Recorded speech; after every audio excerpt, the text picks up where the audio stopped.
What's up, fanboys and fangirls? Welcome back to another week of the What the Fanboy podcast. Yeah, that's right. I'm doing the intro because Brett is a little sleepy boy. He's snoring. What an idiot. And I'm working on getting the finals game up. Oh my gosh. Sorry, guys. I was deep in slumber. I apologize. Where Power is nap? though? Power nap. Power nap. Power nap before a pod-worthy power nap. Pod nap. A pod nap. Yeah. Well, we're back. We're here for... With Tyler and Brett. I didn't introduce you. It's okay. I'm Luke. Do you ever introduce us? Not anymore. Very rarely anymore. We just work here. Over there is Luke. This is Tyler. I'm Brett. So there's lots of video game trailers that we're going to get into in a little bit. But were there any movie or TV trailers for us to kind of jump into while the show gets rolling and we get some viewers here in on Twitch? I have one. I forgot to ask you guys if you had watched it. Did you watch the Hideo Kojima trailer? No. There's a documentary. Oh, yeah. they actually released a trailer for it? Yeah. What is it called? Hideo Kojima Connecting Worlds. Yeah, I had heard, like, this has been talked about for a long time at Kind of Funny. They talk about it a lot because they're big Kojima fans. Mm-hmm. And I've seen him tweeting a lot about, like, previous games he's made. So I'm guessing this is all building up to this. But I did not watch the trailer. Was it good? Looks good. Yeah. Yeah, I'm really excited for it. He's an interesting dude. Mm-hmm. So I'm sure it'll be an interesting documentary. Oh, for sure. Yeah, because he's got his brain is wired differently than Listen, the rest if of you us. can come up with the concept of Death Stranding and make me love it, the mailman game, Mailman, the game. you gotta be a weird dude. Number for it. It's actually just a sequel to Paperboy. Just technology's come a long way.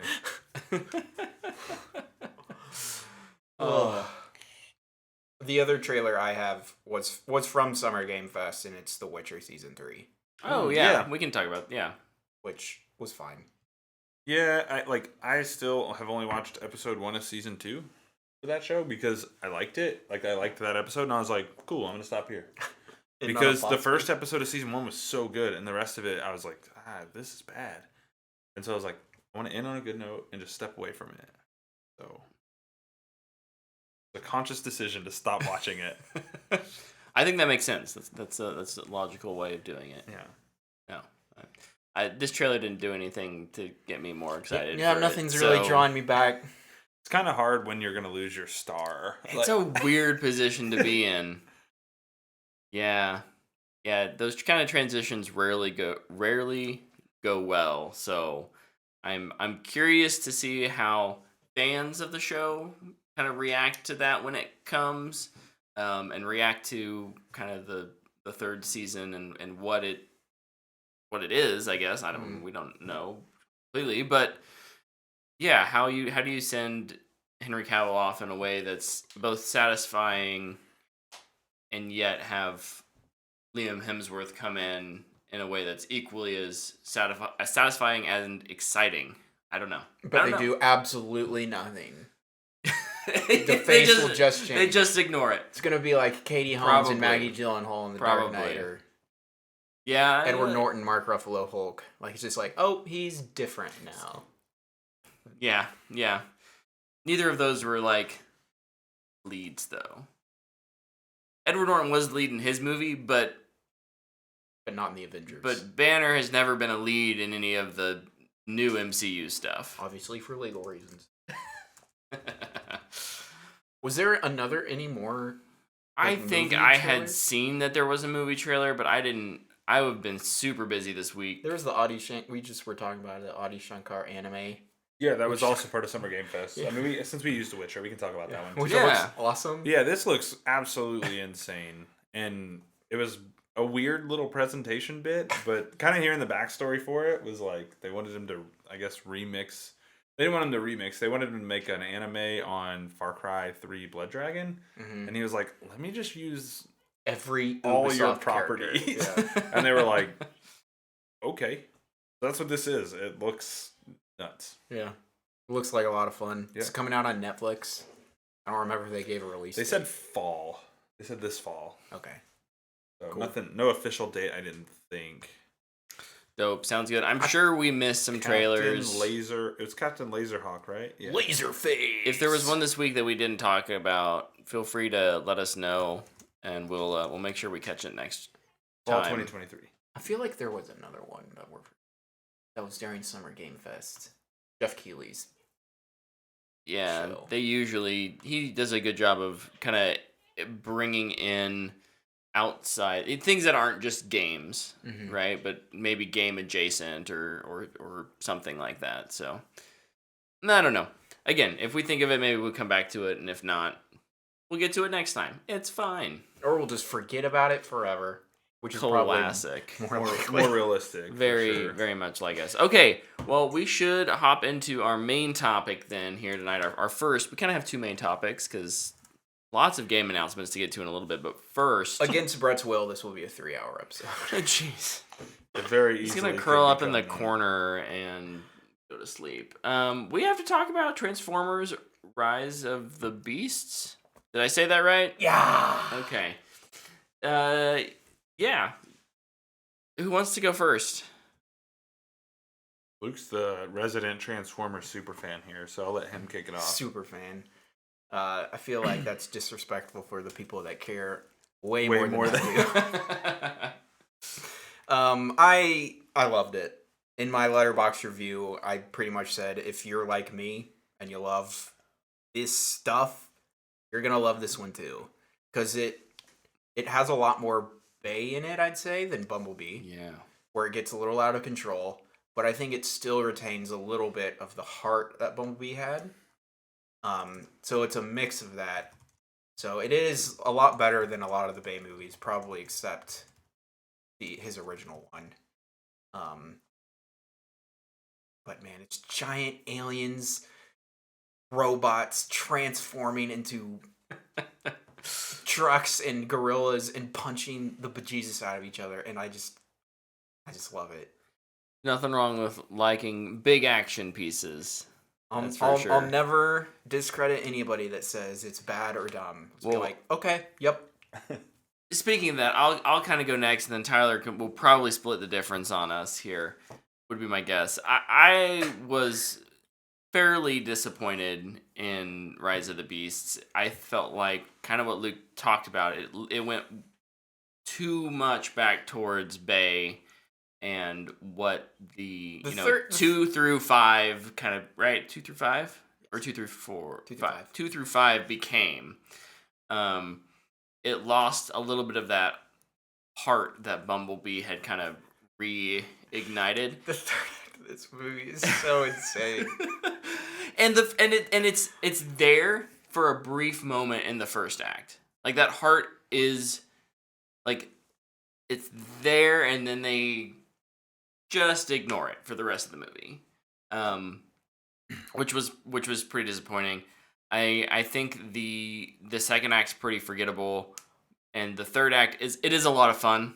It is crazy. It's insane. It's just pure chaos. It's an all-out war. It's like what's the dude that does the ad-lib or Mad Lib movie making things? Oh yeah, it's like that. Like how I envision he would write something. Like, absolutely. Completely chaotic. I think for me, being an outsider to the Transformers universe, cinematic universe, or toy show history, like what were the bad? They weren't Decepticons this time. They're Terracons. The Terracons and the Maximals. I don't know why I needed to care about any of them as characters or motivations. Because they're awesome. That's why. Again, like they're just there to be awesome looking. And it's cool, Brett. We know you don't like that fun. I know I'm the old man. Anyways, I thought it was the Terracons. I thought it was fine. If you like Transformers movies, you'll probably like this one. Yeah.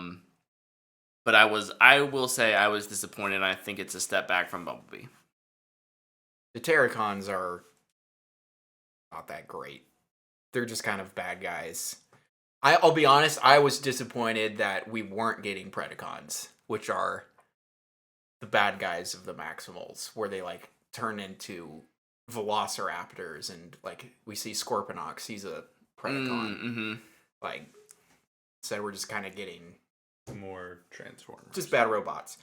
And like I don't know a whole lot about the Terracons. I googled them. I was just like, okay, like I'm just gonna let them be the bad robots. Sure. Besides that, I knew they served Ron. Right. I'll do my splitting of the difference, which I won't do. I love this movie. Okay. I think this movie's awesome. I think it's tons of fun. It's a wild ride. And believe it or not, like this movie somehow I didn't feel like I knew how it was going to end, which was a welcome change. Like there are some things at the end of this movie, and I'm not talking about like the big things. But there are some things at the end of this movie where I was like, man, I did not think that's how this was going to go. Yeah. And I thought they did a good job. Also, I'm going to mention it here, and I'll mention it again later. I was amazed at how well Pete Davidson worked in this movie. Same. Like Pete Davidson's very much like hit or miss for me. Mm-hmm. He was a hit in this one. Mm-hmm. Like I was pretty surprised by how much I liked him. I was surprised that when you didn't even realize it was I didn't him. even mention it. Yeah. You mentioned it to me after the movie ended. I was like, who was Pete Davidson voicing? But the robot with the most lines. But the more I thought about it, the more like that kind of humor really does play to his strength. Uh-huh. And you add a little, I don't know, modulation to it and reverb, and it kind of disguises it enough. And I think you get some good writing in there. And I mean, look, it's not great writing, but it's also not Pete Davidson's ad-libbing, right? Like he's not. Yeah. So no, he was good. No, I'll agree with that. Other great part about just Mirage and Pete Davidson, kind of in general, is it's not Bumblebee. Yeah. I love Bumblebee, but we've had Bumblebee be the character that makes the connection to the human every movie, and Bumblebee he's is the had vehicle, 5 lines Yeah. of actual dialogue. Yeah. And they're still doing the radio thing, which is kind of cool, but kind of over it at this point. It's been fun. Yeah, it's like, nice to have a different character be the vehicle. Yeah, Mirage for makes the character. connection to Anthony Ramos. He's just talking all the time, Yeah. and he was funny. I agree, and I'll echo that. Like that's probably one of the things that makes this not like terrible for me is that we do get to see a different Autobot have that connection. We get an Autobot who has Bumblebee has personality, but it's very. It's subdued due to not being able to surface talk. level because he's doing is pulling reference tracks for how he's talking. And I feel like because he has a smaller role in this, those moments work. They They work work a lot better. better. Yeah. better. They do. I agree. The other thing too with Mirage versus Bumblebee is you have an Autobot main character that isn't necessarily so loyal to Optimus that he won't disobey him, which is nice. Like it changes kind of what we're doing. Like Bumblebee is always going to follow 99% of the time he'll follow what Optimus tells him to do.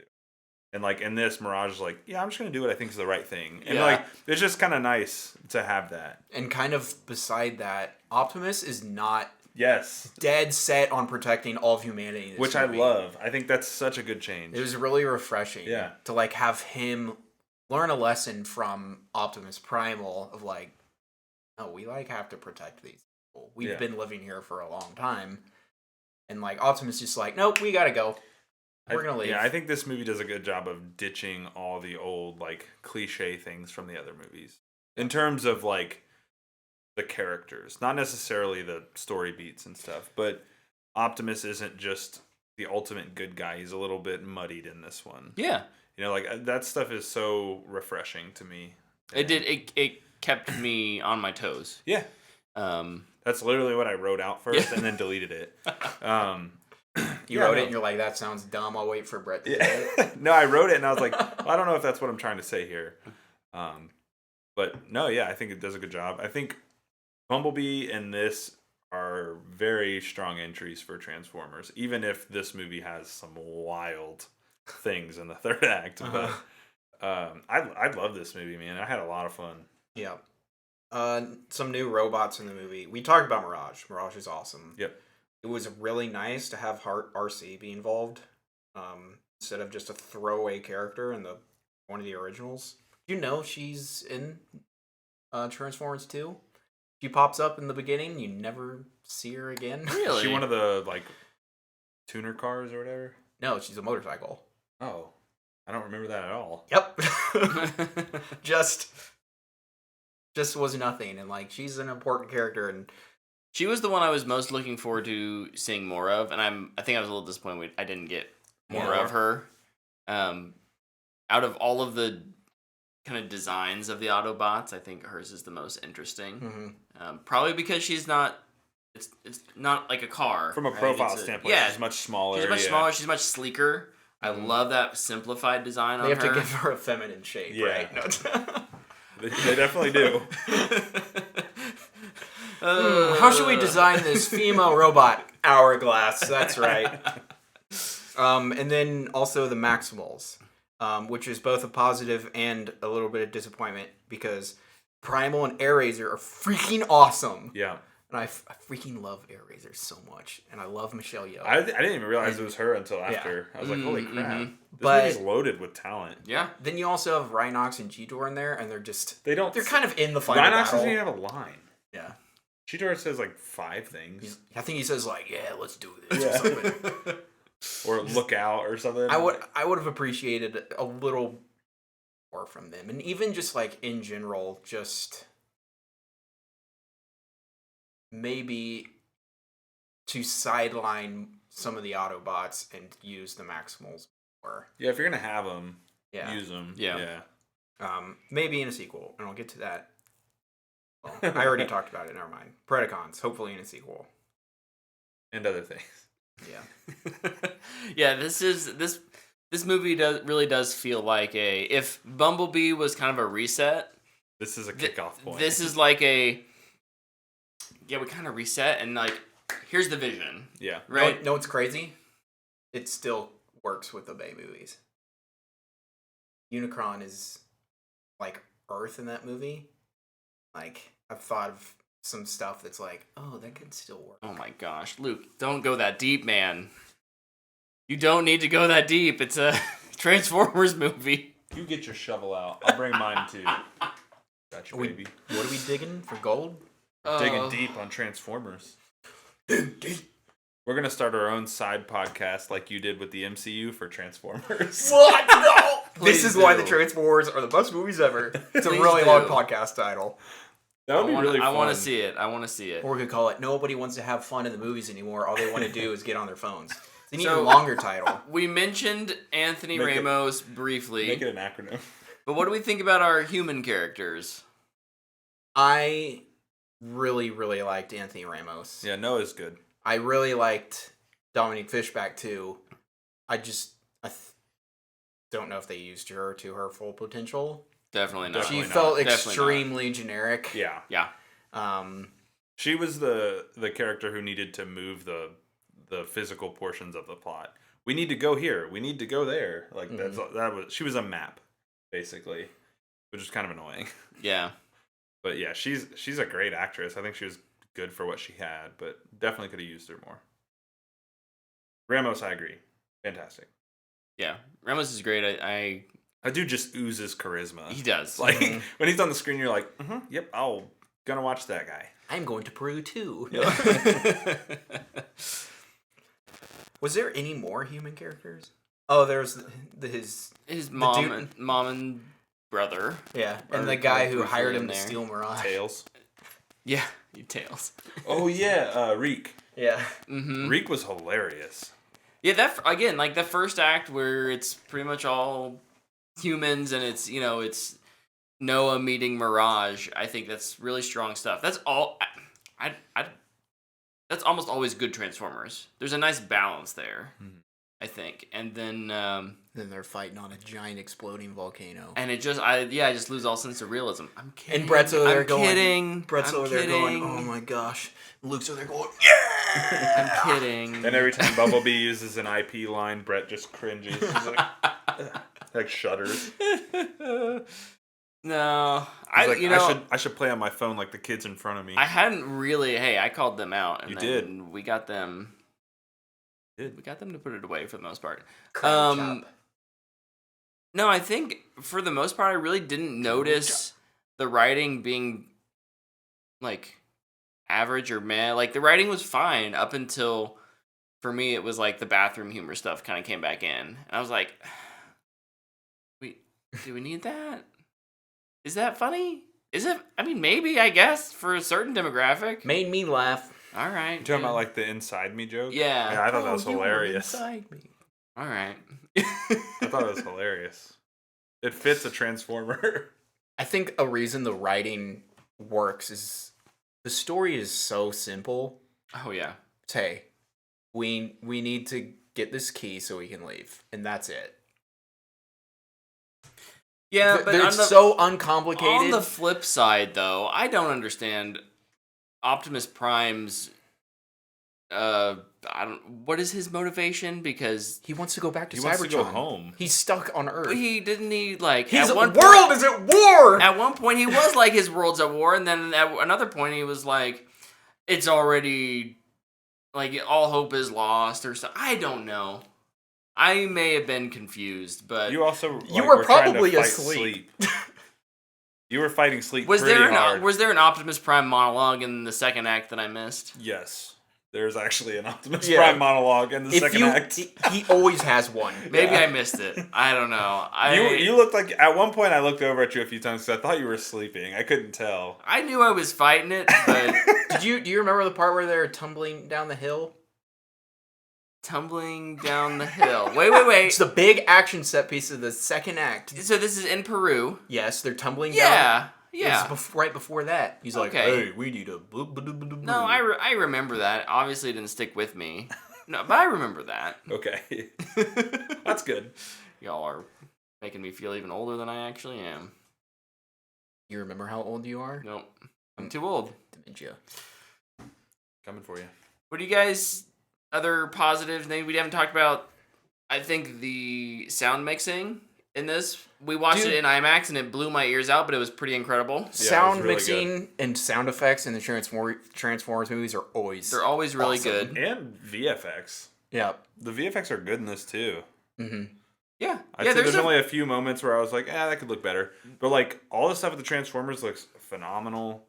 None of it looks Uncanny Valley to me. Like, it all looks good. My one nitpick with the Transformers themselves was their mouths. I did not like their mouths in this one for whatever reason. I was okay with the slightly different Optimus design. I think it worked. I like Wheeljack's glasses. Yeah, that's another thing. Can we talk about, like, how far do they need to go into making these things feel like human? Well, look. It's cast based Danny, on a toy. If you cast Danny Rojas, you let him do whatever he wants. Danny Rojas from Ted Lasso. Did he want glasses? I'm pretty sure Probably. the toy has glasses. Okay. It's like Donatello wearing glasses. It's like Barbie Also for dumb. girls. They're like, oh, they Actually, have every less job. dumb. That's less dumb because Donatello has actual eyes that could be bad, therefore needing correction. Maybe I don't get glasses for my video camera. I get a new lens. Maybe Wheeljack couldn't install the lenses, so he puts them on glasses and wears them over. I don't know, man. I'm reaching here. I love how you guys are arguing about A toy. a toy. Yeah. It's like, I'm how just- is this toy going to use glasses? I'm just having fun. It's also an alien. Yeah. Why do they even take any kind of remotely recognizable form? Did you know they remake that joke in the movie? It's like, you guys are aliens and you transform Yeah, into no, cars? they did. They made that joke. I got it. I didn't... Nothing will ever beat the joke from Bumblebee. Bumblebee, though. It's like, they're called Decepticons. They literally have deception in the name. You can't trust them. Can't I hope trust John them. Cena comes back for the next one. Oh, that'd be so sick. Made me so happy. I want him and Optimus Primal to be besties. Dude, They would be boys. John Cena would go into war riding on Optimus Primal. And They'd then be Optimus Primal boys. would go into They war would. riding on John Cena. We all know he could probably carry him. See, now that I would pay to see, for sure. Okay, so do we want to give ratings and then very quickly talk on the spoiler thing? Yeah, that we we can hit probably some- want to talk about. Some for a second? real quick spoilers. But Okay, yeah, let's give our ratings first. I'm going fanboy worthy on this. It's a fanboy worthy for me, too. Matthew McConaughey. Oh, nice. It's higher than I thought you'd give it. Yeah, it was fine. It was enjoyable, right? Yeah. More enjoyable than Fast 10? Yes. I gave We got him! I gave that movie a dumpster fire, didn't I? I don't. No, you gave it a straight to streaming. Did I? Was Yeah. I kind? Are you wanting to change it? No. Okay, so Coward. spoilers for a couple minutes here, because I don't think... Yep, spoilers. Like Luke said, this is a super simple movie, so there's really not a whole lot of plot devices that I will we need say to the talk about. spoiler really doesn't even impact the movie that much. No. It's really a post-credit scene. Yeah. But it happens before the credits. There's one thing right before that that's kind of mind-blowing. So, 3, spoilers. 2, 1. The G.I. Joe. The G.I. Joe stuff, like... Okay, I've never watched a single G.I. Joe movie. So this... What? Yeah, I've not watched any of them. You didn't watch the Channing Tatum one? No. Or the Rock Bruce Willis one? No. Listen, they're not great, but you should watch it just for fun. You don't need to watch Honestly, it. No. you should watch the first one so you can watch the scene that takes place on the bottom of the ocean underneath an ice sheet, and they blow up the ice, and all the ice sinks down and breaks the base. That's right. Ice floats. It doesn't sink. But this Put movie ice said... in your water and see what happens. This movie said, nah, we're gonna break all laws of physics with this one. Oh, it's so good. Okay, that's kind of convincing, honestly. 'cause Actually, it's you so should stupid. you should watch the scene where Snake Eyes fights on the side of a cliff, which is actually super freaking awesome. It's the Maybe best I'll part- watch them. I mean, Best part of the entire franchise. what do I got to lose? I can sit on my phone for a couple hours and 4 watch hours those, of right? your time. I got to do it before Starfield comes out. So, spoiler for later. Yeah, the G.I. Joe stuff's pretty wild. I was not expecting that. So, like, after we watched it, I didn't realize that was in the movie, but I had seen somebody post something on Twitter. They were like, yeah, the G.I. Joe and Transformers universe. And I was like... It's been rumored for a while. Well, somebody had tweeted, like, after they saw the movie, and I guess I just read it and was like, okay, yeah, whatever. Like, not thinking anything of it, right? Like, oh, somebody's just being goofy on the internet. And then, like, it actually happens in the movie, and I was like, wait, what? I think it was like a year or two ago. Hasbro was like, "We want to do a cinematic." Well, they have Power universe." Rangers, too. Yep. So, they have properties. I mean, they can get crazy if they want to. But the other thing that part immediately made sense is when Noah gets turned into a human transformer. Mm-hmm. Yeah, he that gets was kind of his wild. like exosuit. Yeah, and I was built like- from Mirage's parts. It's Well, he has like the little wrist gun thing the whole movie, Yeah. and I was like, oh, that's cool. And then he gets turned. He's like, Mirage, like, I need you to take the wheel, which I actually thought that scene was really good. But he's like, I need you to take the wheel, and I was like, oh, he's gonna turn into a car, gonna drive out of here. mm-hmm. And he's like, nope, you're actually Iron Man now, equipped with clear face shield. And I was like, what? Why have we never done this before? And then the G.I. Joe thing pops up. I'm like, it makes a lot more sense. Yeah. Now I see why we did this. Look, I'm gonna watch it. I'm down. Yeah, like, I'm I'm in. going to see those. I think that's awesome. Don't know if I like G.I. Joe or not, but whatever. I'm pretty sure they'll reboot G.I. Joe for this. I don't know if Snake Eyes, the most recent one, will be a part of it or what, but They could kind of do a soft launch thing. soft launch, or like kind of keep him in, but I think they would just because of... just ignore the backstory. But it's this, Yeah. it's the I think same they would- character. I think they would keep him. The Henry actor, Golding? Yeah, I Yeah. think he's... Well, is he ever gonna take off his mask again? Isn't that like one of his things? I don't know. I didn't see that movie either. I didn't see that one. Yeah. Maybe we should watch it. Let's do it. Let's do That'd it. be fun. See, maybe there's a Transformers teaser. I'm gonna look it up on know Rotten about. Tomatoes. I'm pretty sure it's pretty bad. Here. But- What do you think it's? I'm gonna say 44%. Nick over in the chat says, "Go Joe." Go Joe. Go Joe. You got a prediction for Snake Eyes G.I. Joe Origins? Rotten Tomatoes critic score. Critic score. I said 44. 36. 35. Wow. You're both over, so you both lose. That's all right. Look at the audience though. 74, not awful. Not horrible. Far from silent, not particularly deadly. Snake Eyes serves as a step up for it's better than the other J. Dude, okay, I gotta look up these other ones now. Okay, so is there anything else in spoilers before we move on? Because we do have a huge chunk of show. Yeah. I don't think so. Again, like it's all pretty standard Transformers world-ending threat, and Yeah. someone's gonna have to sacrifice something, and It's at the end of the day, they are fine. Yeah, I think Luke summed it up too. Like, if you like Transformers, if you like this kind of movie, this big summer blockbuster popcorn flick, you're gonna like this movie. You'll enjoy it.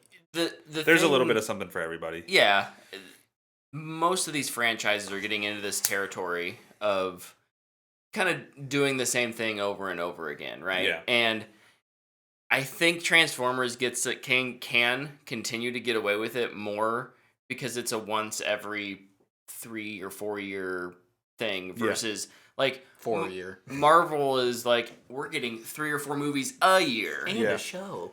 right? So I don't know. I'm a slightly more forgiving. I don't know if I should be, but I feel slightly more forgiving towards something that only repeats itself once every 4 years versus. We didn't mention this, and honestly, we should all be slapped for not mentioning it. But Music? this soundtrack is incredible. It's just a bunch of 90s It's hip-hop. so good. It's so well Gonna knock placed. you out. I think that's the biggest thing. Like, all the music is so well placed in this movie. Like, it's really good. Like, even the heist scene in Act 1 with the music is so great. I'll even add, I really like the score too. I love the Transformers theme. I think it's great. And when it came in the third act, I was like, yeah. So get ready for Power Rangers, G.I. Joe, and Transformers to run rampant. All of the above. They'll get me to probably like a Power What Rangers movie if there's Transformers in. Dude, we're gonna watch a Megazord fight Yeah, dude. freaking Transformers. Dude, Megatron's gonna get wrecked by a Megazord. That's the other way around, buddy boy. Not you for these movies. Freaking wish. Hey, look, Megatron has to win the fight first, then get beat by the power of friendship. I will have fun. they'll I fight will and have they'll be fun mates, watching you guys have fun watching these. Should we watch Power Rangers again? No. We're gonna watch all the old G.I. Joe movies. What other Hasbro movies are out there? Goodness, let's worry about that later. We need to move on to our next big topic of the evening, which is, of course, Summer Game Fest and Xbox Showcase. And Ubisoft. Isn't that part of Summer Game Fest? So is Xbox. Oh, okay. Yeah, all of So it. Summer Game Fest. Yeah. I wasn't sure if those two were connected or not. Yeah, so lots of gaming announcements this week. I think we kind of talked about talking about our top 5 things that came out, some honorable mentions, and maybe some disappointments. So And we're kind of interested. kind of interested. Yeah. Yeah. Yeah. So What do you guys got? how do we want to start? Do we want to start with disappointments? Just to get them out of the way? Sure. Sure. Okay. Disappointment number 1 for me is Fable. Same. Here's a trailer and we still know nothing. It was still too vague of a announced for like trailer. 3 years, 4 years, I don't know. Yep. And it ended and I was like, okay. Next. Yep. It same. It did too little other than remind me of what the tone is, which I don't know. I feel like if you are even remotely familiar with Fable, you understand the tone of what it is. I didn't need a deep dive like Starfield. Obviously, this game is not that ready. But even just like some in-game cinematic something to lay out the story, give a hint of the story would have been more on par of what I was expecting. So, Yep. I'll talk about Fable later. Tyler's hyped. I don't know if I'm hyped, but it's in my top 5s. Okay, great. Oh, Tyler, what about you? What about a disappointment for you? So in the Ubisoft presentation today, we got the Division Resurgence mobile game little trailer and kind of release window, which was announced post the Division Heartland, and Division Heartland's not there. Oh, for your disappointment, it's actually disappointment for me personally, but also I think it's kind of disappointing for Ubi to not have something for that. Yeah. Like they had a little mini doc like not too long ago, and they were like, "We're gonna start opening it up for testing." What's going on here? Dude, Ubi had 2 RPG mobile games. Yeah. With like 5-minute trailers. The Division trailer was long. And a lot of it was like CG too, so it looked really good. Then for the last 30 seconds, they show like what's happening on the phone. It's like it doesn't look bad. No, it looks But like it's a like- mobile game. It's like, oh, okay. Yeah. Looks like Yeah, a game. I don't know. Division Heartland not being there is a little alarming to me. Because it's supposed to, I mean, it was supposed to come out last year. Mm-hmm. Now we're not even showing it at the big summer showcase. And we showed it a month ago. Yeah. So what's happening? Yeah. Where's the closed beta, open beta announcements? Like something. Like X Defiant came out and like, hey, we're doing a beta weekend. And, like they came out and like showed a little bit of their like tests. They were like, hey, this is how people have enjoyed it. We're going to have a closed test and then we're going to release, right? Like, give us that. Give us something. Mm-hmm. Like at least acknowledge your game that you've been kind of marketing for a while. I don't know. It was just kind of disappointing. Crazy to me. Yeah. My you mentioned Fable, but I think another kind of Xbox property. Yep. I know exactly what you're gonna to say. That was noticeably gone. Halo. Oh, never mind. Not what you thought I was gonna say. Yeah, it look, the new season for Halo Infinite comes out in like 8 days, and I just think that even having like a little season trailer would have, I don't know, I'm not expecting them to reinvent the game at this point, right? Like whatever their battle royale or whatever mode they're working on, that Tanaka thing, like I wasn't really expecting a reveal. I was hoping for it, but I wasn't expecting it. But wasn't that your prediction? It was my off the wall prediction is that we'd see that. But to not have any mention of it was a little disappointing for me. I think I want to piggyback on this. It's not on my disappointments, but it is kind of a disappointment. One, I think we need to know what's going on with Certain Affinity. Yeah. And what they're doing for Halo. Yeah. Right? Like, even if they would have just been like, hey, we're going to have a blog post later today. Mm-hmm. And I know they were like, everything's in engine and it's in game and all this stuff. Fallout 76 had a thing. Yeah. That was a song. Yeah. They wrote a song and made a little video thing, and they were like, we're going to Atlantic City. Dude, not even gonna lie, that song slapped. It was awesome. It was fantastic. It was really cool. I just wish I cared about the game Yeah. literally at all. Right. But I thought that was really cool. And I was like, Halo very easily could have come out and done, hey, we got some drop pods coming out of the sky. It looks We're like heading to reach. Yeah, Kill the like- Arbiter. I don't think they needed a song, but you know what I mean? Like, they could have done something similar to let us know, like, hey, Certain Affinity's working on this. Yeah. Or announce, hey, we got some classic Halo maps coming back this fall. Yeah. Anything. To me, it just shows that there's a lot of uncertainty. Well, it's much like Heartland. So Like, it should be called Uncertain something's Affinity. not right. Well, maybe not with Certain Affinity. There's a lot of uncertainty in what the future of Halo actually is, and even the fact that we couldn't even be like, hey, there's Season 4. We know a little bit about it. They have done a blog post. Just drop a trailer. Yeah. I Battle just, Pass trailer, map trailer, anything. Whatever. Yeah, I'll get off my soapbox. Halo's in a bad spot. It's not I don't looking disagree. great. I was kind of being like silver lining, like it's like let's look for the positives, and I'm kind of getting tired of waiting around. So What Um, else you got? my next big disappointment. This is what I thought you were gonna talk about. Oh, was Avowed. oh yeah, Oh, This did not really vibe with me at all. It felt like we have Skyrim at home. I didn't like the art style or the graphics, or I think it's probably more art style. mm-hmm. it's definitely different from the first time they showed it, Yeah, from an art style standpoint. Yeah, which is There's a a weird change. stylistic change there. it like, to me it felt like, it looked like Skyrim Mobile. You know what? And I was just like, this To me, it doesn't look to me fun. it looked more like, I don't know, like Sea of Thieves ish. I think it's the Outer Worlds to Fallout. It's Avowed to Skyrim. Okay. That's how I think of it. Yeah. Avowed wasn't a disappointment for me. It's actually, I think, in either my honorable mentions or my cool but we'll see thing. I'm still like curious about it, because you're right, it is the Outer Worlds group. And like, that game was a lot of fun. and it's super goofy and different, and like maybe Avowed is trying to do that with like a medieval fantasy setting. Yeah. I don't know. It's hard to get a real feel for that. Mm-hmm. So I don't know. But yeah, that trailer's like halfway through. I was just like, oh man, this sucks. I was way more excited for this when it was just hey, we're making this game. And they said that one's 2024, right? So there's probably another change coming on that one. Well, yeah, there's still time on that for sure. Yep.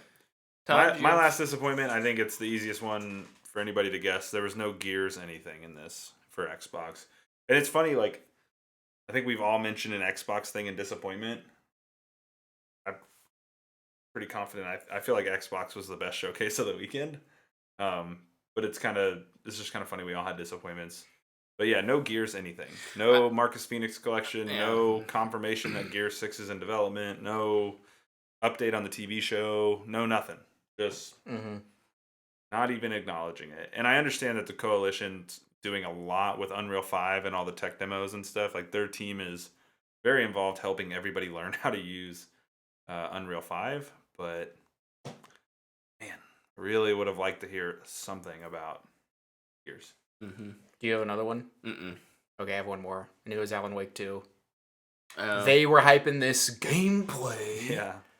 The trailer they did at PlayStation was very good. And then for the next couple weeks, it was, oh man, we got first gameplay of Alan Wake 2. We got the first gameplay of Alan Wake 2. Anyway, it was 30 seconds of walking through a forest. And then into a gas station. And like you shot one guy and it was over. It And you may have been a basically- minute long. And you basically saw all of that in the trailer. Honestly, it was pathetic. Yeah. But apparently there's an 8-minute gameplay clip out there. I don't know where it is. Why not show that? I don't know. Like, just, oh my gosh. yeah. Oh, it finished and I Definitely let us on a bit. laughed. Yeah. And like the dude from Remedy was there. Just like, oh, wow. Yeah. Flew the poor guy out from Finland. Yeah. To show. To to show show. us a minute. Yeah. Ah. And they don't even show you gameplay of Alan. Yeah. The titular character. Yeah.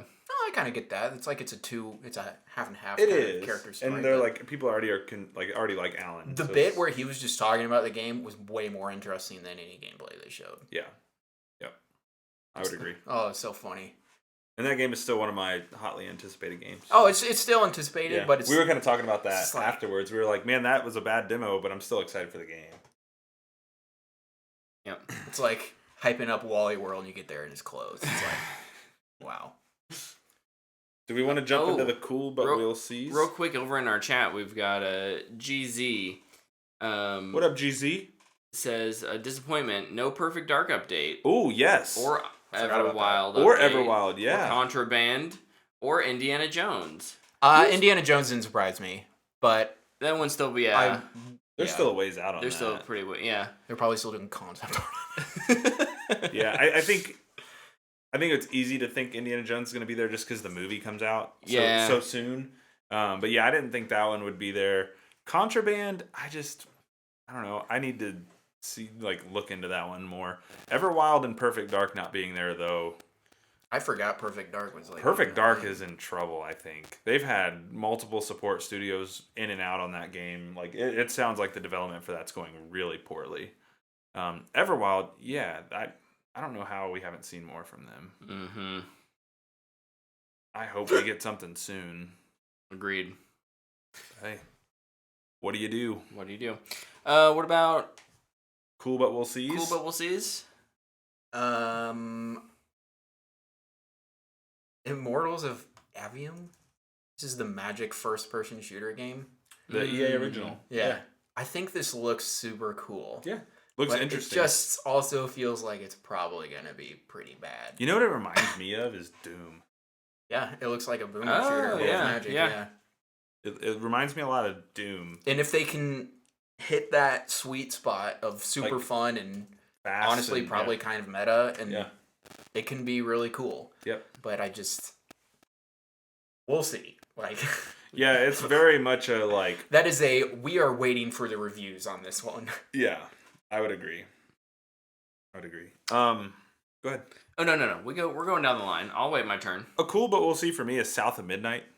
And the reason I say this, art style, awesome. Very unique animation for a video game. But I just don't know what this is yet. Yeah, it was very much a teaser trailer. This was an honorable mention for me. It was just an announcement. Yeah. But yeah, New the art IP. style. I think of the music might have kind of done it to me too. Yeah. Like in a bayou setting. Yeah. Might get kind of voodoo, which is in magic. Always fun. Looks really intriguing to me. Yeah. My cool we'll see is actually Assassin's Creed Mirage. I've been out of Assassin's Creed since Black Flag.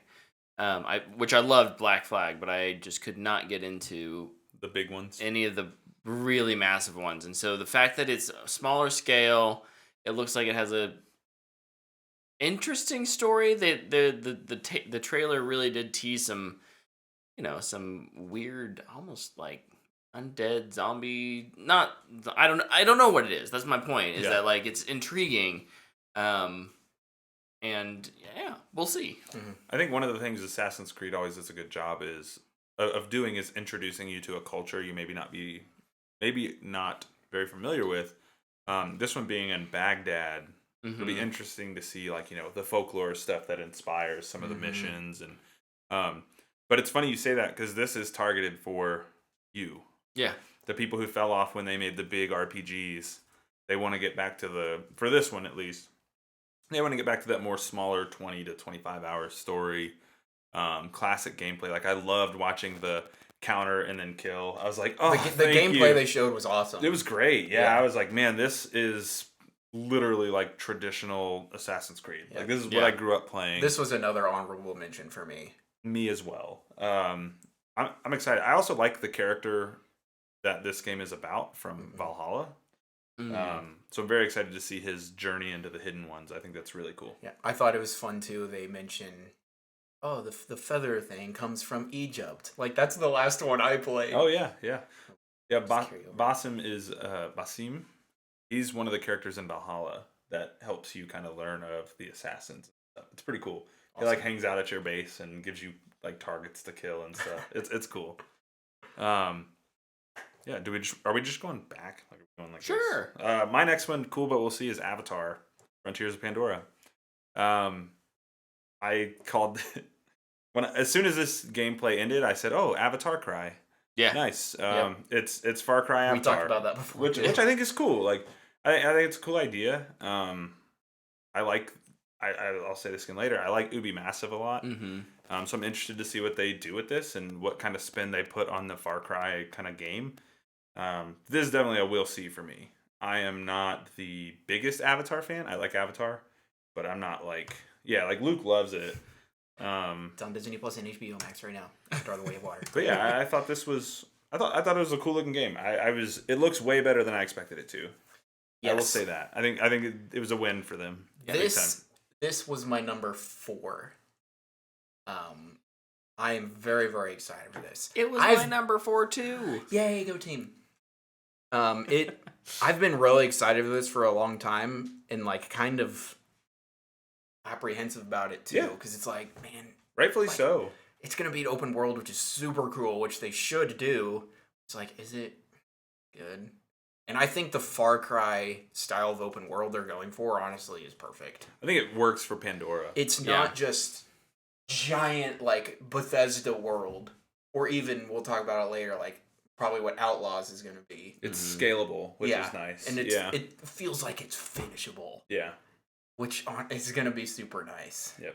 I also love the ability with this game, like, the flying, the verticality you get with something like this that you don't get with a Far Cry game. Like, in Far Cry, you can get a helicopter, but like, you're not flying through floating mountains and dogfighting with, like, it looks crazy. And that's what gets me excited, because it's got a little bit of go to the outpost, clear it, and whatnot, gameplay loop, but in a way and with, tools that you don't get in Far Cry. Look, like, here's the thing, right? Like, I don't want the Avatar Cry thing to sound like I'm saying it's a bad thing. Yeah. Far Cry has created a scalable open world that a lot of studios now use. Mm-hmm. Ubisoft is the open world blueprint. Like they've done a really good job with it. I need to see a little bit more. I also didn't know it was first person until today. It's Ubi. Yeah. But it's Ubi Massive, which is the division. So I was like, oh, this is different.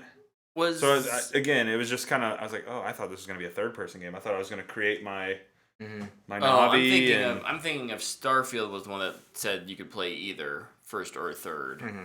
Yeah. I kind of got, I mean, it's probably just presentation. I definitely got the impression that you could do first or third. I hope so. I think when you're on a... But maybe when just you're when you're flying, on a it's mount. third, third. Yeah. Just always play on an Ecron. Going inside your house, I'm on an Ecron. Like, what's up? But no, I think this was cool. I think it showed well. And I think, too, for me... very interested. Like, just the graphics looked way better than I was expecting. Yeah. Things like dense vegetation in the forests and, the fire and water effects. All the creatures looked really good.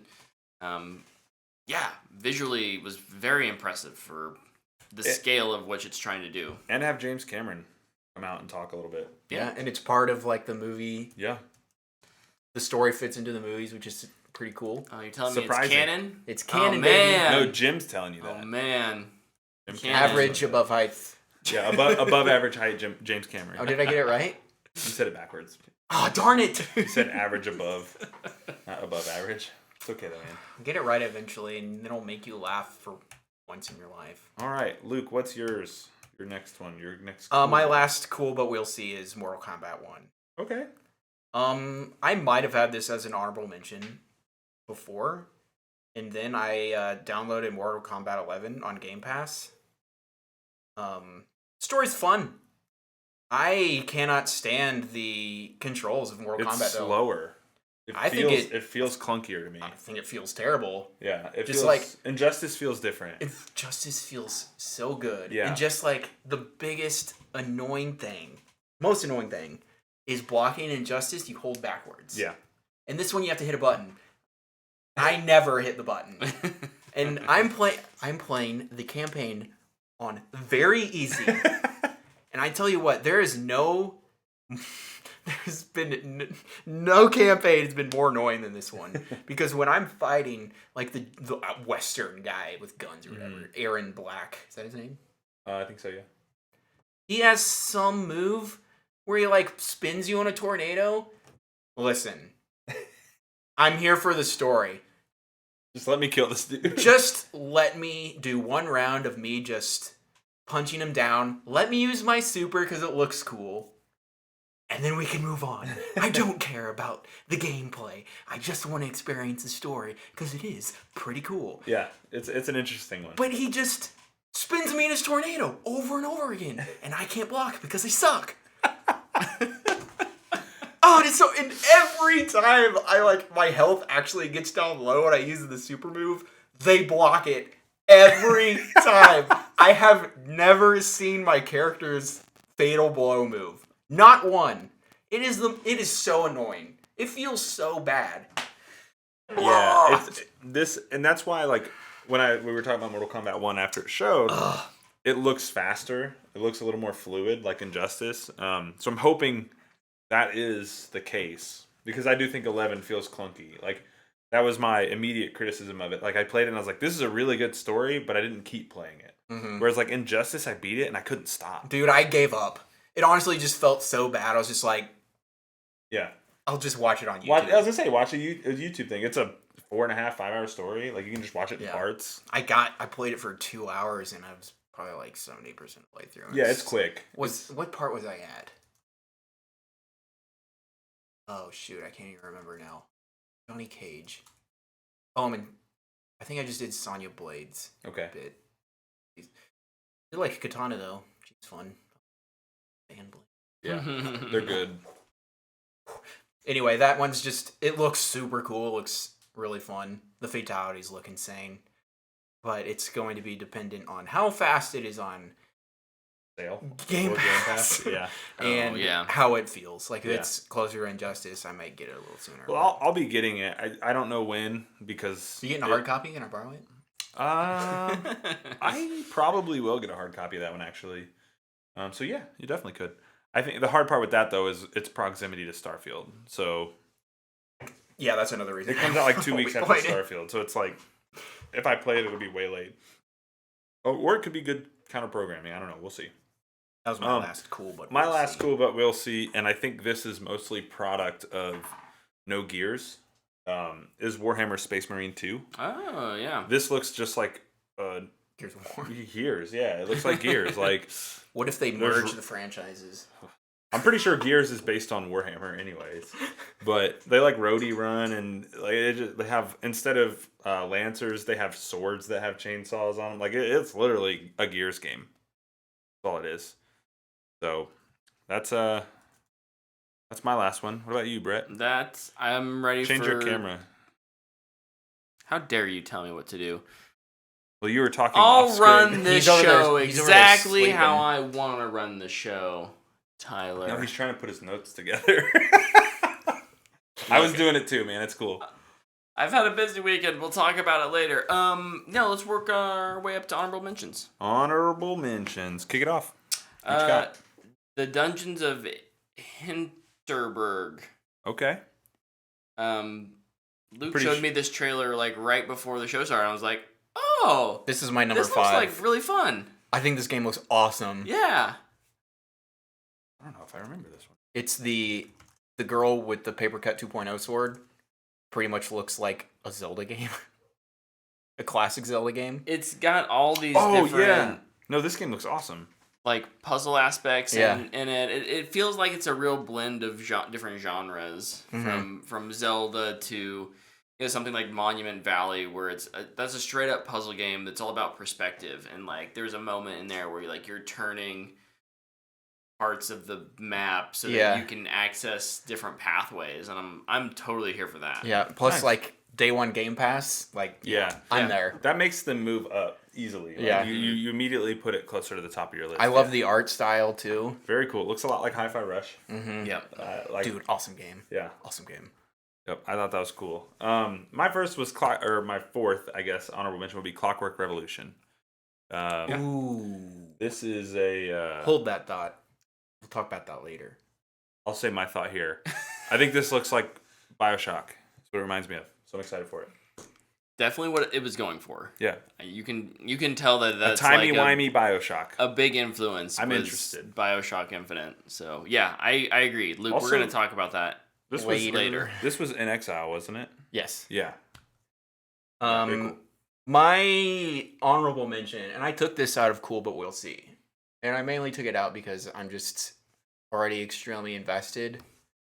Was Hellblade 2, Senua's Saga. Awesome trailer. Even better when you wear headphones and watch it. It's just anxiety, the trailer. Because they're still playing like with the psychosis, which the first game did as well. I think I just wanted more. I would have liked to see action. And also, it doesn't come out till 2024. Yeah, I was kind of shocked by that. It looks so good, though. Graphically, it looks insane. It looks insane. Yeah. Plus, like, when she's even just, like, pulling herself through The rock. the cave, yeah. you're like, get out. Please get out. Yeah. Don't like this. Yeah. If you haven't played the first Hellblade game, treat yourself. Yeah, It's good. It's awesome. Really freaking good. Agreed. Tyler? My next one would be Jusant. I have that one on my honorable mentions. I do too. I love. Okay, so backtrack. I love Celeste Mm-hmm. Yes. because I love the idea of climbing up a mountain, right? Yeah. That's basically what Jusant is. You're a hiker. Yeah. This game looks awesome. It looks fun. It's a puzzle game. It's free solo, the game. No. It's a puzzle game. And yeah, man, this one's right up my alley. This is one of those games that I, much like Celeste, like as I end my night of playing a game, I'll pop on there and play it for 30 minutes at a time. I think I'll like it more than Celeste because honestly, this looks way more relaxing. Yeah, it doesn't look Yeah, nearly Celeste as is difficult. super punishing. Yeah. And also like what I kind of thought of when I was watching it was, first of all, like it's great. Yeah, it's a Looks beautiful super game. fun. Yeah. Mm-hmm. But I've played this game in every PlayStation exclusive. So to see one that's like dedicated puzzle climber is like, yeah, let's go. Yep. I'm in. Yeah, Agreed. I'm hoping it has just like a super great soundtrack too. Celeste. it'll be super relaxing. It's like, guess I'm gonna dedicate all my time to listening to just this for the next couple of weeks. I also like how you have a little companion creature that kind of helps you with some of the puzzles. Prediction: the creature's name is Jasant. Or do you think the character, I think it's the name of whatever you're climbing is. the mountain? Yeah. Ooh. I bet it's who you're trying to find. Oh, the thingy's mom. Little blubber. Sure. Jasant Jr. Yeah. Oh, that trailer was so sweet. Very good, very good. Cyberpunk 2077, I think is an honorable mention for me as someone who, couldn't. I say couldn't. I didn't finish the base game. This looks like a nice, fun romp in Cyberpunk, and maybe a little more manageable, even if it is like, post. It's a proper like DLC, right? Mm-hmm. Post campaign. So Not post campaign. it's not post campaign. No. Okay, There's very definitive endings to the game. I'll just say that. Okay, there we go. So Multiple endings. My ending was so great. And I'm like, this is the problem I have with a lot of games that do this, where it's like, hey, go back in and keep going. It's like, I escaped. Like, yeah. I got out of this. So yeah, clearly I haven't beaten the game, but I thought this looked good. I'm with you. It's $30. Yeah. So I might It'll go on check it sale. out when it's on sale, or Yeah. That's like the cost of outfit in Destiny, Luke. you're telling me. Exclusively with Bright Dust now, because Bungie keeps raising all the prices of everything. This one's not on any lists for me, just because I never got into Cyberpunk, but I did think this showed well, and I thought it looked interesting. It wasn't on a list for me either. I think mainly because it's DLC. Yeah. That's fair. That's fair. Kicking it back across to myself here, Avowed, my number 2 in the honorable mention. We talked about that as a disappointment, but I'm curious your thought on it. So I like the Outer Worlds. I think this looks like the Skyrim version of, or the Avowed is the Outer Worlds to Skyrim to Fallout thing. I'm interested. I think it being a little bit more scaled down and smaller makes this game more approachable for me. Because I like fantasy. I don't love fantasy like in video games. So I'm definitely interested in this. It's going to be on Game Pass. It's Obsidian. Really like the Outer Worlds. This team has sucked me in before, so we'll see.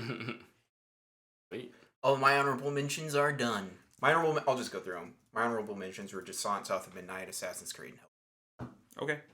My last one is Assassin's Creed, which we've talked about. Sounds good. I don't have any more honorable So mentions. top as well. fives. Who wants to kick off with their numero 5? My number 5 was Dungeons of Hinterberg, Nice. the dungeon Yep. game. Yep. Super excited. I'll probably have that one on my wish list and play that one when it first comes out. Nice. Super excited. Very cool. My number 5 is Mortal Kombat 1. I liked what I saw. Also, the song by Zoo, Fatal. So good. So good.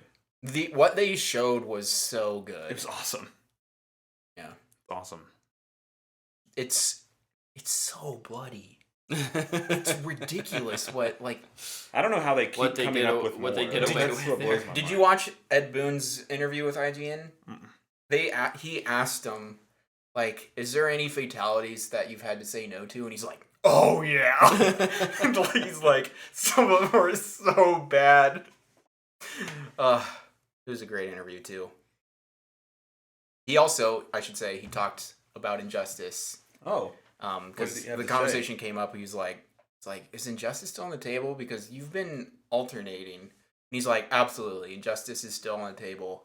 We didn't want to go in straight into Injustice working with a new inner system or whatever. Because this, like, they're doing something new, and they're like, we're gonna hold off on Injustice. We're gonna start with what we know best, which is Mortal Kombat. Yeah. That makes sense. That makes me feel very good. Mm-hmm. That means Injustice is probably next year. Or 2 years from now. Get hyped. My number 5 is Under the Waves. This is a... Is this the scuba game? Uh-huh. Oh, I forgot about this. The one honorable mention on the oil rig that's kind of creepy and it's Still Wakes the Deep is taking place above it, right? The yeah. horror game. What? Still Wakes. It was the Chinese room game. Oh yeah, Still on Wakes the oil rig. Oh, that's happening up here, yeah, and below it is Under the Waves. Scuba Boys. Yeah. Sorry. Shared universe. Mix them all together. Yeah, that game looks super fun. Yeah. And I think why I liked it is because it's like, we're not going for something scary here. Yep. Also, it helps that I don't have thalassophobia or whatever it is. You're scared of the ocean. I'm scared of the ocean, but I don't have like the phobia like, level. No, definitely not. Yeah. Is it my turn? It is your turn. Fable. Number 4. Fable's my number 4. Getting to see a small clip of gameplay from Playground Games' engine. I was like, oh my gosh, there was gameplay in there? Yeah. Don't remember it. Yep. There's like a very small little combat section. Yep. And it looks like a cutscene, but it's gameplay. It's crazy looking. I need to Can I give advice to anybody that shows gameplay? Leave the HUD on the screen. I would agree with that. Otherwise, nobody will think it's gameplay. Like me. Yep. No, there's a little gameplay section. Because I remember somebody was like, they didn't show any gameplay. And then they're like, no, it's this. Well, it's a pretty quick thing. That's not enough. Yeah, it's a pretty quick thing. I mean, this game's... They don't even have a release window for it. I had to watch that dude talk directly to the camera for like 3 minutes. Yeah. So, here, scrub through a little bit. I'll sit here and look directly into the camera's eyes. Into my soul. It's right around there.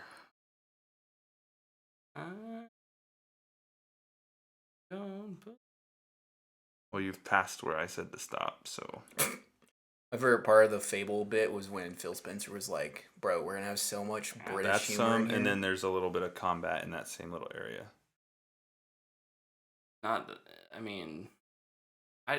It's a very small bit.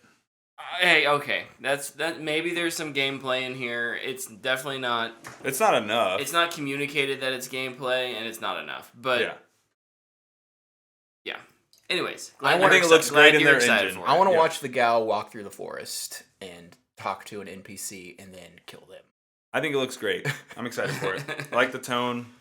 I think graphically it's going to look really cool, and I like Playground's open world mechanics. Mm-hmm. I think they're going to do a good job. Yep. Luke? My number 4 was Avatar. Hey, that was my number 4 as well. Yeah, we already talked about it. 4, go team. We kind of already talked about it, though. Yep. It looks great. Super fun, and I love the Avatar movies. So I'm very, very excited. Yeah, this was one I wasn't expecting to be excited for, and I was, so happy days. Tyler, what's your number 3? Star Wars Outlaws. That's my number 3. It's actually my number 2, so... Yeah, we kind of texted about this a little bit, but like it's just nice to have a game that's in the Star Wars realm, but it's not lightsabers, it's not a Jedi story, it's not a bounty hunter. It's like you're just a scoundrel living in the criminal underworld doing stuff. And I just think that's great. Like, also, I love Julian Garrity. I think he's just so passionate about this project. I've been following this dude since he finally got the green light to make this game. And so it's just cool to really get to see it for the first time. And to see it this early and it look good is a big deal. Really looking forward to this one. I'm excited. Yeah, it's awesome to finally play just a person in the Star Wars universe. Yeah. And No name recognition, no. So if like you get halfway through and it's revealed you have force powers through this game, I'm gonna be so upset. I love your little companion. Yeah. Yep. It's not a droid. I do think it is a little funny how whenever you do something in Star Wars, they always have a little companion, whether it's a droid or a little green creature. But Nyx was a little cute alien boy, so Yeah. I like think his that's little kind of tentacles. It looks like, what's it called, an axolotl? I don't remember what they called it something. I think it's like the- interesting, and it looks it's like this more thing. and more Toil. more and more common to have some kind of character creature or droid or something, not just in Star Wars, but in a lot of games. Yep. That kind of allow you to do certain abilities at certain times. And somebody for your character to talk to. Yeah. Yeah. Because if you're just walking around and there's no dialogue, I feel like a lot of people get anxious almost. Yeah. Yeah. Talk to yourself, I guess. Like, what is this, a Bethesda game? Is there anything else you want to talk about Star Wars? Mm-mm. Okay. I just loved how they showed 10 minutes of gameplay. Yeah. That's what I want. Yeah. They had a great CGI trailer, and then the next day it was like, hey, here's a solid chunk of gameplay where we're talking about. Yeah. Mm-hmm. Yeah. It looks super fun. My number 3 is Clockwork Revolution. Well, that's my number 2. Hey, we flippy flopped. Mhm. Like Tyler said, this has some very strong BioShock Infinite vibes. They made We Happy Few. Yes. Yep, this is the same team that made We Happy Few. Gotcha. They're playing with time, and There's so many cool elements in this. yeah. It's steampunk, which is awesome. The time stuff and looks pretty basic and also extremely complicated. Like there's a bit where she shoots the rocket launcher and blows up a bridge and the reverses time and it builds back together and it's like, what the heck is going on? Yeah, this game looks awesome. Yeah. I'm And looking forward to it. you mentioned BioShock. As this thing was starting, I was like, is this a BioShock Infinite sequel? It looks like one. I was getting ready to freak out. It's not, but like this is just as good. The vibes are there for sure. They're definitely intentional. Whether you consider that like oh, they just ripped off BioShock, or like, yes, we're getting more of these vibes. Mm-hmm. You can land on either side of that, but I'm excited for it. Yeah, it looks super cool. Yeah. Abilities plus aesthetic. Guys, Did you do did your you do number 2? Number 2? No. Final Fantasy VII Rebirth. Of course. We should have known. Yeah, that. we don't care about No. this. Yeah. No, this looks incredible. Final Fantasy VII was phenomenal. A remake. This looks like it's that on a bigger scale, and I'm in. I'm all the way in. I'm invested in those characters now. Like I want to know how it ends.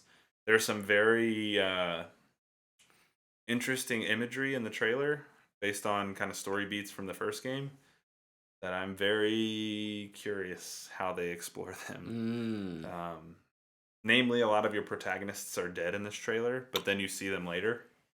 And I'm trying to figure out, spoilers for Final Fantasy VII Remake, there's 2 timelines kind of happening. And I'm very curious which timeline this game takes place in. What? Yeah. Well, they kind of reveal it at the very end that there's 2 timelines, and you're just like, wait. Excuse Yeah, but like how? And then like this kind of just is doubling down on that. So very, very curious. Cool. Very excited. I'm glad. Problem is 16 is great too. You're getting the When does it come out? you're playing a demo right now For Final Fantasy 16, which was also at Summer Games Fest. Okay. That comes out this week. This is Final Fantasy VII Remake Part 2 Rebirth, Back in the Habit. I can't keep track of them all. Sorry. Yeah, Final Fantasy 16 is the next like mainline entry. Gotcha. The thing with Final Fantasy is none of them are actually connected. Like Right. they're all just fresh starts. Yeah. 16 has a demo out right now that this is kind of product of Summer Games Fest. It's not on my lists. it's too close to release to Sure, put it on this sure. list. But what I've played of the demo, it is phenomenal. Like it's really good. The characters that I've met, I'm very interested in. One thing about Final Fantasy you can always count on is amazing music, and this game is no different. They're going back to a medieval setting. They're bringing in the Devil May Cry combat guy. Like it's a big departure for Final Fantasy, but it feels really good to play. It looks a little different stylistically, but if you're into Final Fantasy, 16 is gonna be, you're gonna like it. But Well, yeah, number one. number I feel one. like we should have done this, like, what's your number one, not counting Starfield? Yeah, probably. Number one for all of us is obviously Starfield. Yep. Oh my goodness. They devoted an entire hour just to this, which was brilliant and incredibly well made. Mm-hmm. This is like its own little mini documentary, and I love it. The Starfield Direct, baby. Xbox needs a win, like really bad right now. I think this little direct that they did for Starfield is a step in the right direction. Mm-hmm. And I think they might have that win on their hands. Obviously, that's a completely hands-off experience. Like, we've not played it, right? But this game looks... Like, the scope of this game is insane. And, like, they talked about it... It seems unfathomable that a Right. game would be this big. Like, they talked about it a long time ago, and we kind of all were like, yeah, the scope seems kind of crazy. But, like, even more so now, you're just like, the scope feels even bigger than it did when they started talking about this game. Like, Yeah. this is absurd. Honestly, this game and NCAA football could be the last two games I ever played, and I think I'd be okay. One of my favorite parts about the Direct is right at the beginning, and it kind of reminds me of like original Skyrim stuff they talked about. And it's like, those aren't just backdrops. You can go there. See that moon? You can That go was there. so cool. Yeah. And it's just, he's like, this moon actually just orbits the planet. Like, it's like almost a functioning solar system, maybe. You can just go to that moon. It's like, that's my home, baby. My outpost goes there. I'm putting one right there. I also think it's really smart how they're handling things on planets, right? Like, so there are things that have been created specifically for planets, points of interest. And outside those points of interest, everything's kind of procedurally generated. I think that's a really smart move to, a game like No Man's Sky, where like everything is procedurally generated. Like, obviously the planets have rules, and so they have, points of interest programmed to be on planets, but they're not ever handcrafted. And they don't feel incredibly, they don't always feel the best because of that. And I'm really excited. I'm looking forward to walking through this, massive procedurally generated world and stumbling across these points of interest that, while everything else is procedural, have been handcrafted for the player to get a certain experience out of. I think that's a really neat way of handling a game of this size. Yeah. And then I'm also going to sit on the top of a mountain and just watch beautiful sunsets and sunrises, obviously. Yeah. I mean, they talk about the lighting in this game, and they even talk about, like, they developed a new lighting model. Yeah. Yeah, it's crazy that they dedicated, like, they had time in this thing to be like, yeah, we're going to talk about lights. Yeah. But it kind of goes into something that I would like to say, because now everybody online is already complaining about Starfield because It's 30 frames per second, yeah. Todd Howard said it's locked on console at 30 frames per second. And for some reason that is a deal breaker to people, and I don't understand why. Because, first of all, and this is the same with movies too, and it's I'm guessing, I won't state it for a fact, in games, lighting is so important. It shapes the world. And then the other side of that is, this is not an action game. No. This is role-playing to the maximum. You're creating a character, guess what? you're gonna go into a forest and chop wood. You're gonna go shoot a laser at a rock and take its ore. That is the majority of what you're gonna be doing. Probably like 20% of the game or less is going to be actual combat. Yeah. That's every Bethesda game. Like when you're playing Skyrim, you know what I'm doing most of the time? Crafting iron daggers and making armor. I don't understand why that's such a big deal for people. I feel a little justified because I always talk about like I want fidelity over my frames.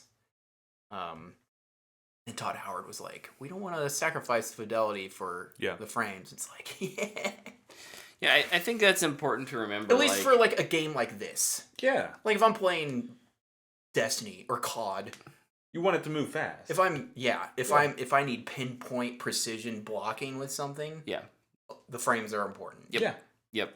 And this game is not built for that. No. And I think it's also like, yes, games are built for players, but it's a very like it's okay for a game developer to be like, this is the way we want you to experience this game. Yep. They don't want to sacrifice visual fidelity for more frames. That's their choice. You can be frustrated with that, but understand that like it's not a hardware limitation. They're making the game. Yeah.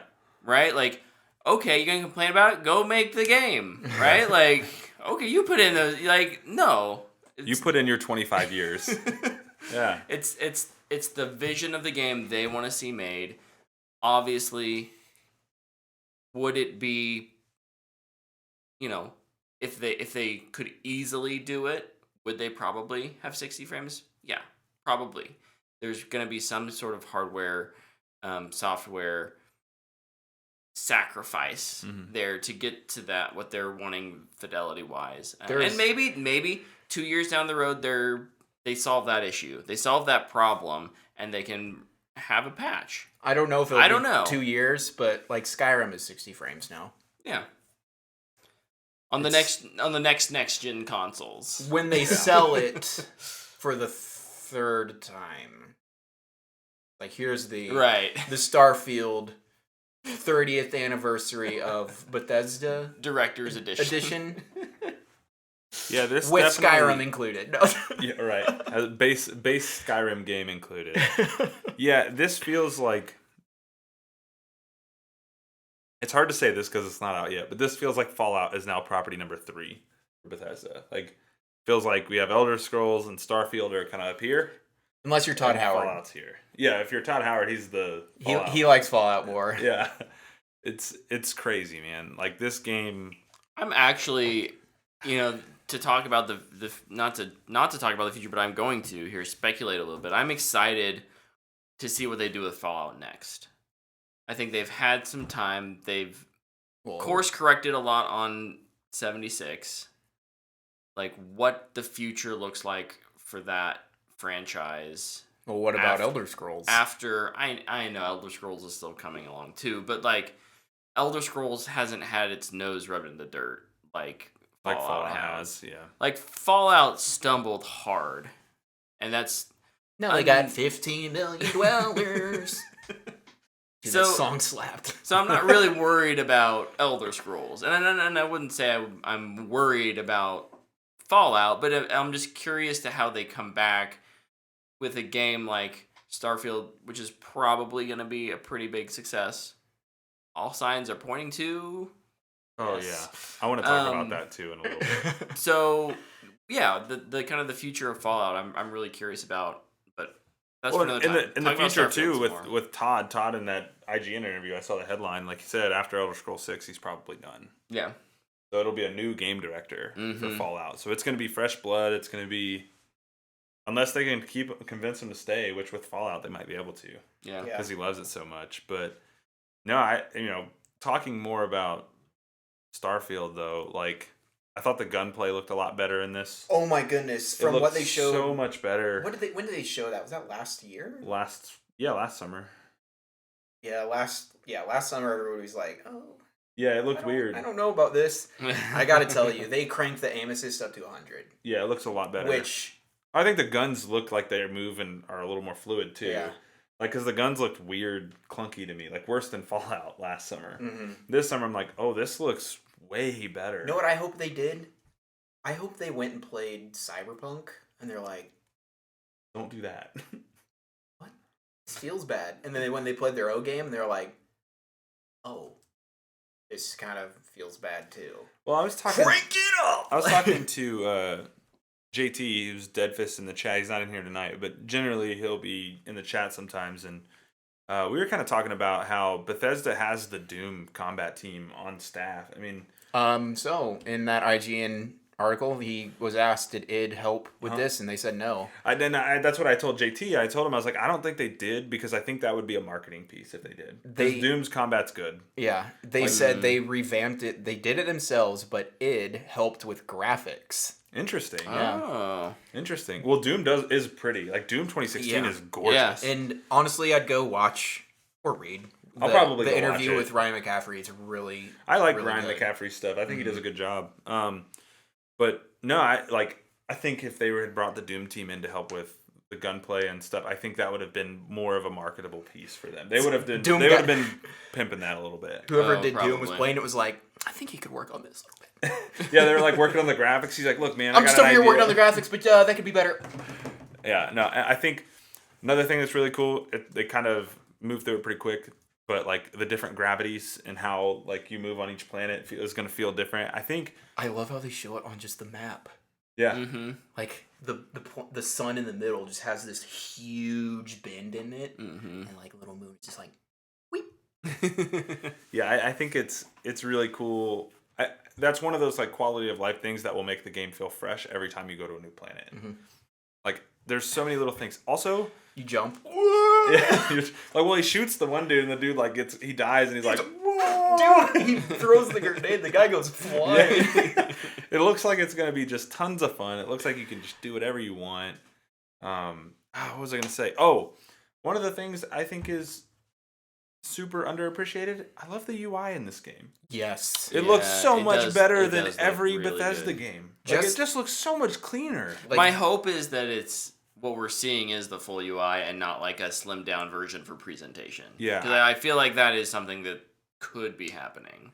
Maybe. just like the weapon the quick swap selection. Yeah, where you're like looks awesome. looks so Yeah. much better. Yeah, and you're holding like, I wonder. I'm curious if it's like favorites, because like in Skyrim and Fallout, I didn't play Fallout 4 a whole lot because I kind of gave up on it. Like you would favorite stuff and you would just hit the D-pad and Yeah. you'd pause the game. You could select what you wanted. I wonder if it'll kind of be like that, but you can move in any direction now, which was like the worst part about Skyrim. I was just like, so much stuff favorited. Yeah, I think the UI looks fantastic. Yeah, I agree. Oh. Yeah, we talked about Easton over in the chat's asking about Transformers. We did talk about Transformers. It's the best movie of the year. Earlier. It's the worst movie of the year, right? No, If you said it's the Ghosted was best- the worst movie of the year. Don't even joke. I love Transformers. It's not the best movie of the year, but I had a Yeah, lot but of fun. yes, Easton, we'll talk about your Fanbox question here in a minute. Overall, how have we thought about... What was your favorite thing about the Starfield bit? So we don't go on for another 40 minutes. Just talking I don't about know, I Starfield. just kind of like the whole vibes. I'm digging the vibes that Starfield's throwing down for me. There's a lot of intricate detail in there. There's a lot of things I think you can do, and I'm really hoping that unlike a game like No Man's Sky, which is a survival game, it focuses on, hey, you have to really manage resources and things like that. Well, This will yeah. allow me to kind of have that space exploration without the like constant anxiety of, am I going to run out of oxygen? Yeah. I also think like there's an actual story here and Yeah. you're searching for these fragments, and so I think that's cool. Yep. But like for me to answer that question, like this is the game as a kid I would have like dreamed of. Yeah. Like Yeah. this is the game Yeah. I've wanted to play like my entire life. And like to actually see it and to see it and go, none of this makes me think this is going to be bad at all. I want to find the person who invented Pong, but like go back to 1970 or whenever it was first made, be like, yo, this game is pretty good. Look at this. Yeah. Just like building a ship and flying through it. Yeah, like just 10-year-old me right now would be just losing his mind watching this little direct. Even though I wouldn't understand half the systems in it, Right. I would just be like, oh my gosh, I get to live out like my own little space fantasy, and I think that's so cool. I'm really excited to just build a ship. Yeah. Are you gonna build a I'm not Optimus gonna Prime ship? Maybe. Like they did? Honestly, I'd probably do Voltron. Nice. Or get closer to Voltron. It honestly... You definitely do color scheme. It'd probably at least. look the same. But yeah, it would just be like green, red, Yeah. yellow, blue, black. Like, but yeah, just building a ship and honestly, like, can I make it look like an X-Wing? And be like a giant X-Wing. But I guess you could build like a little starship. Nick thinks you're going to Fighter build too. a Destiny ship. My Destiny Now ship that you is talk about it. my Destiny ship is pretty rad, so I could build it. I won't be one of the people that builds a dong ship. I'll let the internet take care of that. The SS Penetrator. Dude, you know that they're like day one. There's gonna be just a dong. Yeah. Oh, yeah. Space. 100%. A flesh colored. Maybe I'll build. flying Dude, across. somebody's space. gonna build the ship from Spaceballs though, but the vacuuming one. Yes! Mega Maid. Mega Man. Yeah, that. Like that's. I feel like that's something that doesn't need to be in the game. Honestly, like it would just be like, hey, you can use this ship. You can use this ship. Here's another ship. You know, pick one. But it's like no. You can build your own, yeah. Well, they It's did like say you Legos, can buy like- ships. Like, Yeah. if you don't want to build one, Yeah. you can just buy one. Yeah. Which I think is a great thing for people who are not into that sort of management Yep. style thing. 100%. Dude, I'm gonna be a master builder. I'm going to build my ship too. But then I I'll end up cannot buying wait. one because mine just won't work. Right. Because I'll get way too crazy and I'll be like, this just doesn't work. I'm curious too, like how, like, can I go into all those? Like, if I only use like apartments, like here's the engine, apartment, just like walk through all of them, like all over the place. Your handling is just, you're just like, You're just like hurling through space. Yeah, you're basically like a meteor or an asteroid. You're just flipping. Yeah, that'd be awesome. Two things I do want to mention before we move on. Yep. Number one, I absolutely love the title treatment for this game. mm-hmm. Like, it is one of the coolest and cleanest looking title cards ever, in my opinion. Second thing, the music for this game makes me emotional. And I listen to that suite like at least 5 times a week. It's good. I am dying to get my hands on this game. It's bad. I'm so glad it showed and showed well. Yeah. Yeah. Xbox needed that. I think Xbox had a lot of good fortune and favor that came out of this weekend. Agreed. They did a good job.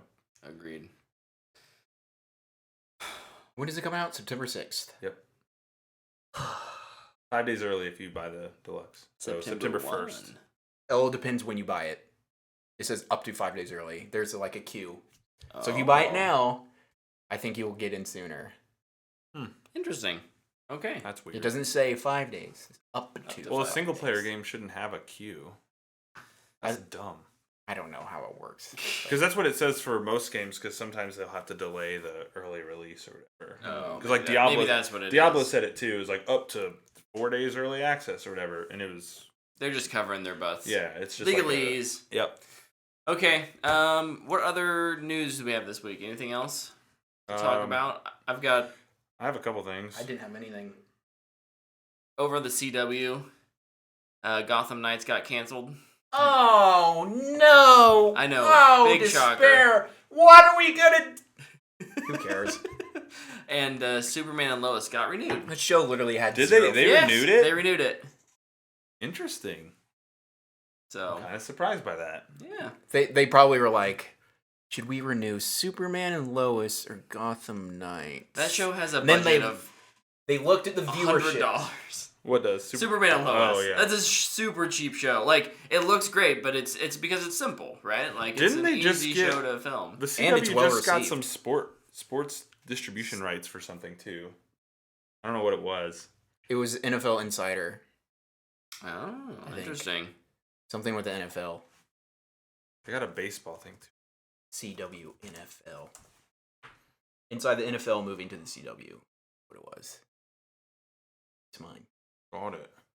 My other news story, and we talk about Xbox and their awesome showcase. The US FTC files to block the Activision acquisition.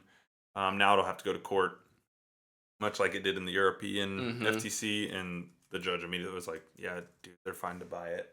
So I imagine that'll go very similar here. It will, even if it goes to, with just the makeup of the Supreme, it'll get, what is it called?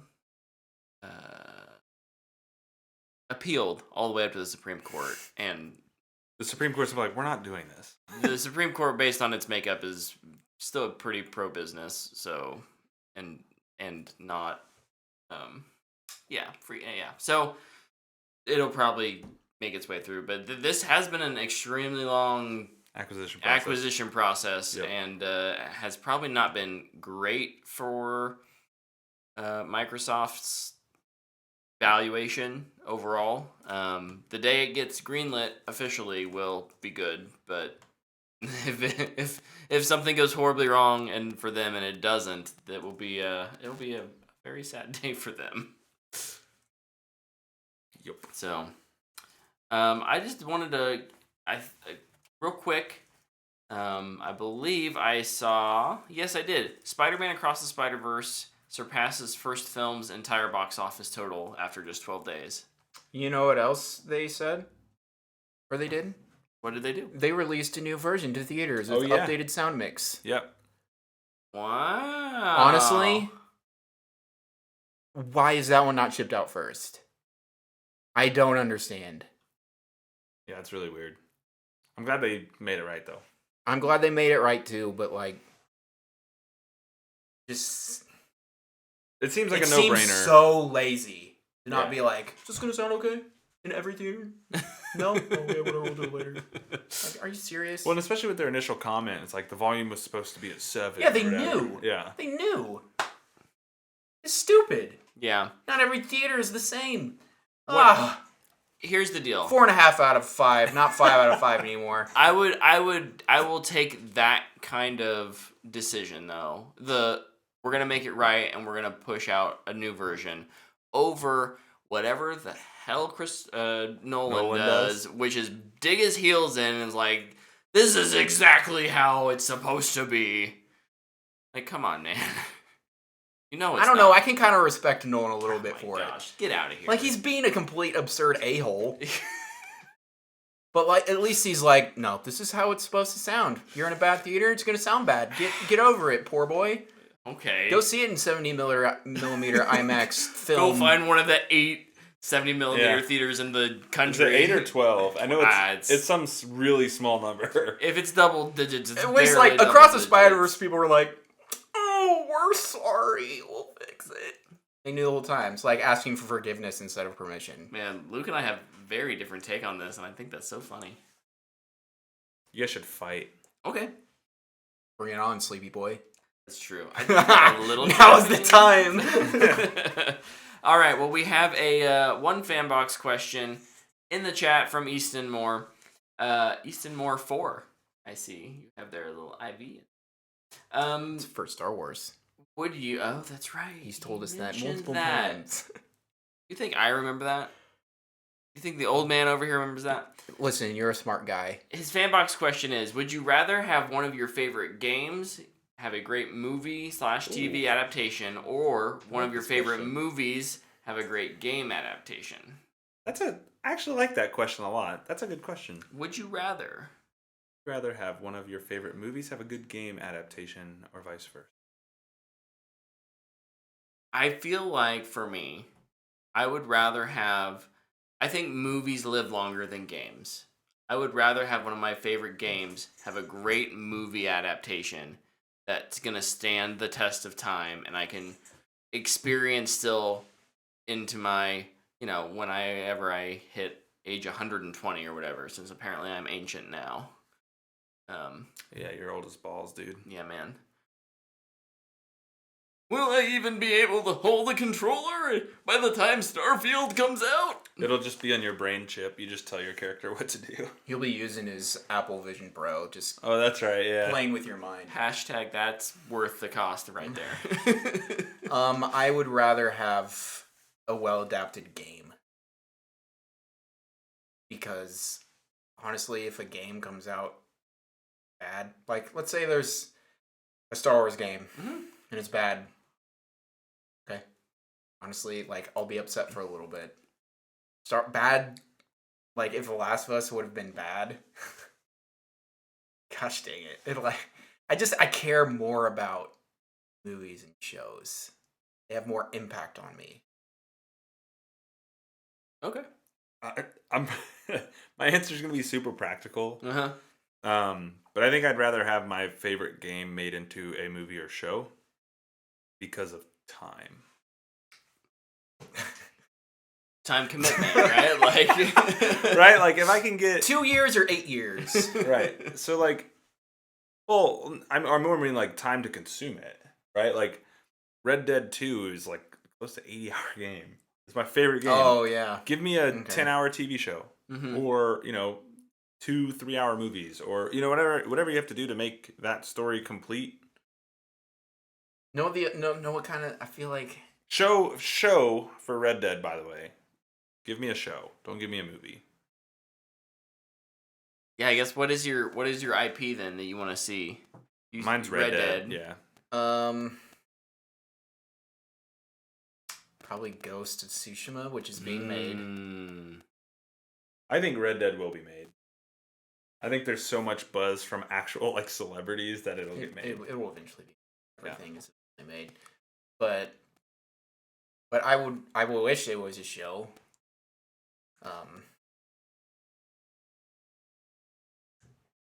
I don't know. Like, I feel like most of the movies they turn into games are things that are just like IPs, like Star Wars, or trying to think of like what's a movie, an original movie that would be a game. The only one that I can think of right now is Avatar, which is getting a game. The Avatar game is horrible.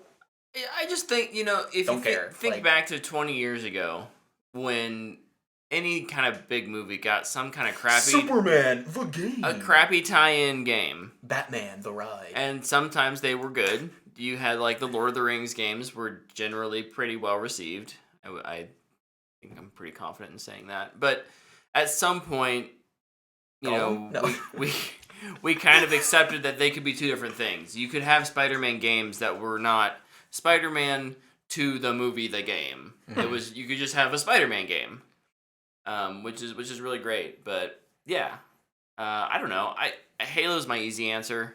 I still want to see a good Halo adaptation because I don't feel like we got one last year with the TV show. Was that even Halo? It was But more my- like, hello, how are you doing? My other one, and something honestly I'd love to, like, this is one that I'd love to take a crack at myself, would be BioShock Infinite. We talked about that with, like, Clockwork Revolution. Just that vibe. I love that vibe, and I'd love the storyline of Infinite as, maybe Dude, Infinite Gaming. preachy as it can be. Like, I think there's a BioShock adaptation happening. It's the original ones, though. yeah, I Oh, don't think it's not Infinite. Gotcha. So, That's Infinite. Netflix. I haven't even played the original BioShock games, but I played Infinite because this is a game of gold. Only reason I played it, and it gave me so many jaw drops. Where it's just like, what is going on with this? yeah. Game Lord in the chat had a kind of follow-up question to that. Would you rather your favorite book have a good movie, or would you rather have your favorite book have a good movie adaptation? So if you're adding like books into that conversation. into the conversation, I don't know. I don't really have a favorite book. Luke doesn't read, so Well, so like a lot of my favorite books have had great movie adaptations, Right. So it's Or possibly coming up. Maybe we don't know if it'll be like Dark Matter. yeah. Mhm. Yeah.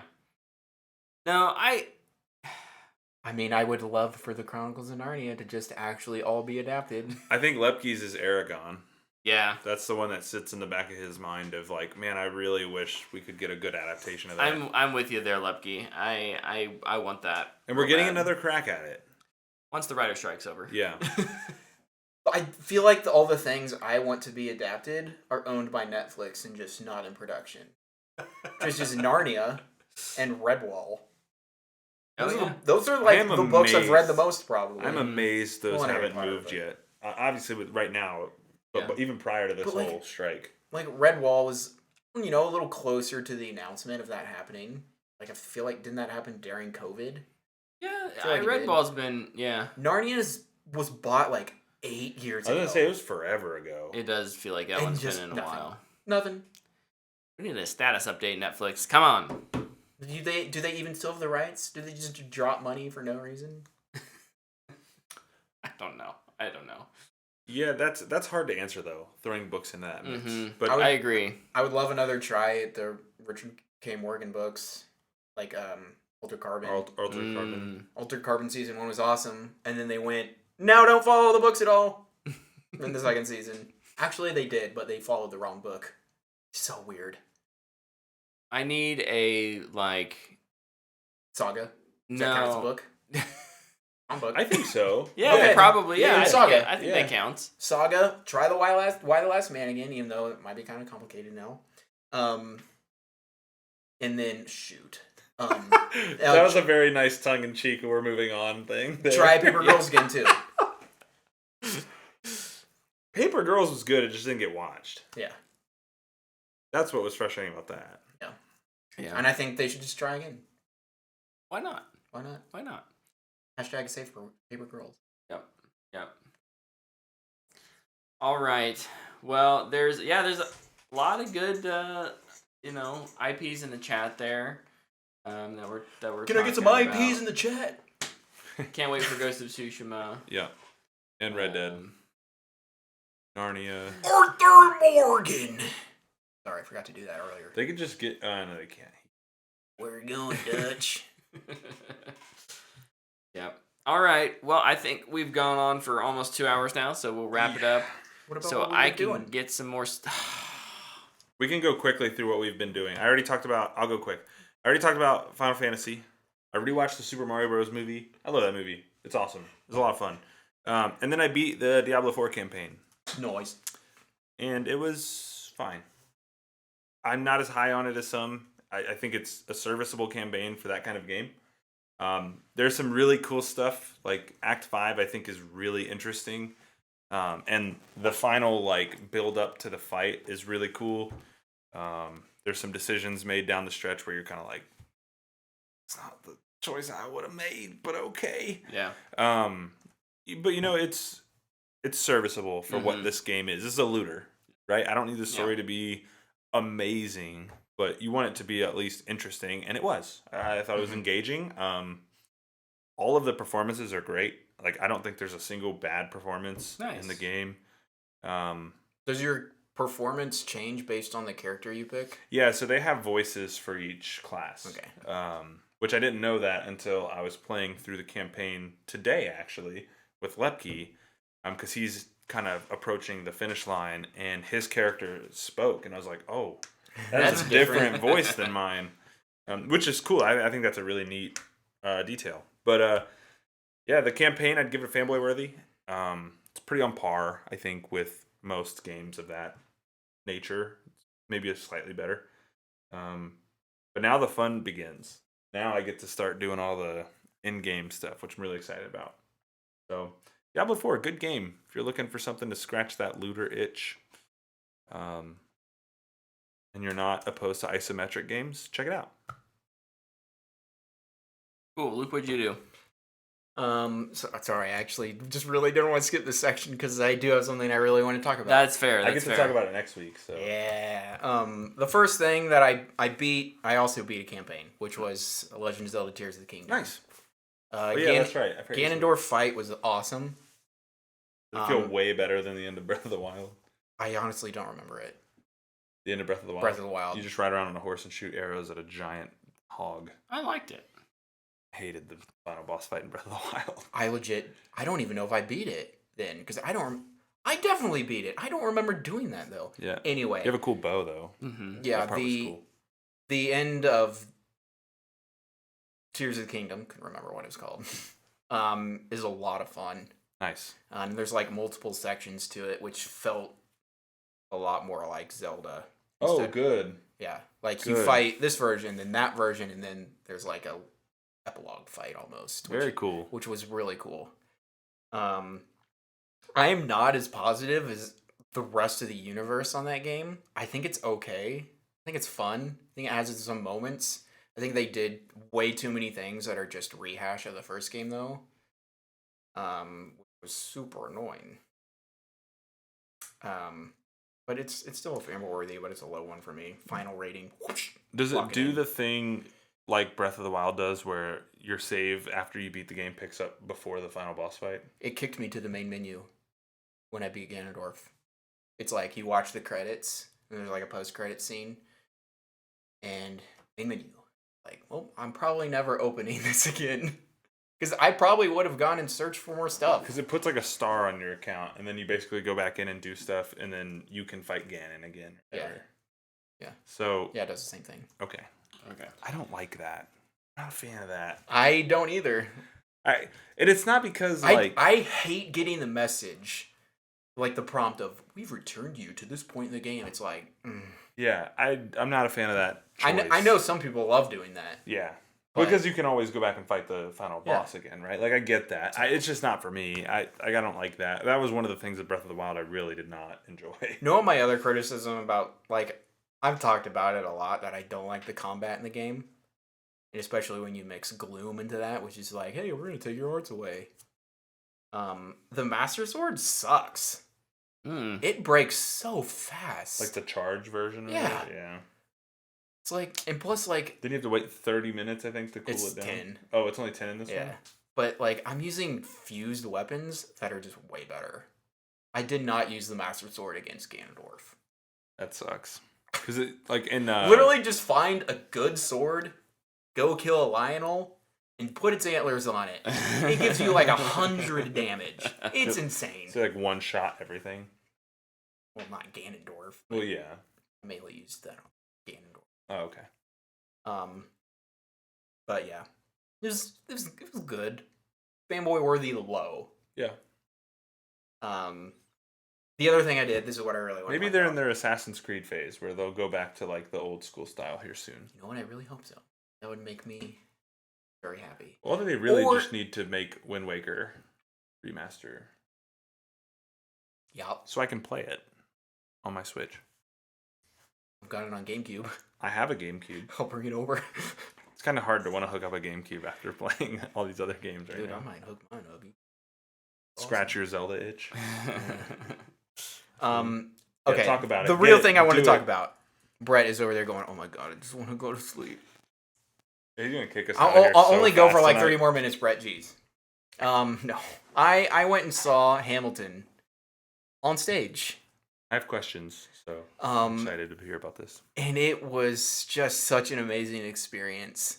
The only time I've got to experience it was the version that was on Disney Plus, which is awesome. But seeing it on stage is so different. Like, to see them actually spin on stage with how the stage works. They do have How- the platform. Yeah, Oh how my the gosh. choreography and everything works. How it's all one continuous shot. Production. Continuous movement. A rapretta. Rapretta, whatever. Jeez. The music is so good. The performances were awesome. That's what I wanted to ask about the cast. Like, Yeah, the cast is great. good. Yeah. Good. If you get the opportunity to go see Hamilton on stage, I'm seeing it Wednesday night, dude. I'm so pumped. I urge you to try. It's expensive, and thankfully I had parents that were willing to take me. Thank you, Mom and Dad. I wasn't sure it was gonna work out for Dana and I to see it. Yeah, But our daycare's closed this week, and so Wednesday night we were like, hey, we're doing a date night thing, and I was looking at tickets and I was like, Wednesday night's not too bad from a price standpoint. So I texted Dana, I was like, so Wednesday night, no kid. You want to go see Hamilton? She's like, buy him now. I was like, okay. I gotta be honest, the bad theater experience transfers everywhere now. Shout out to the guy that decided to yell "Get it, girl" during the emotional song for Eliza. Like, honestly, go away. You don't belong here. It's so disrespectful. And like, Yeah. in a movie, it's like, wow, that's rude to me. But to her, Yeah. that's messed up. They're in Like, front she's of you. putting her all up there, and you're all there going, "Oh, get it, girl!" It's like, leave. Yeah. Get out.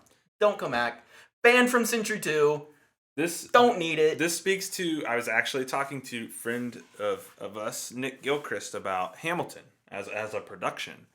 And I didn't think about like experiences like this, but Hamilton is probably one of the most accessible musicals you can find because Yeah. it's hip hop. It's not show tunes. It's not It's also traditional theater, It's also right? nonfiction.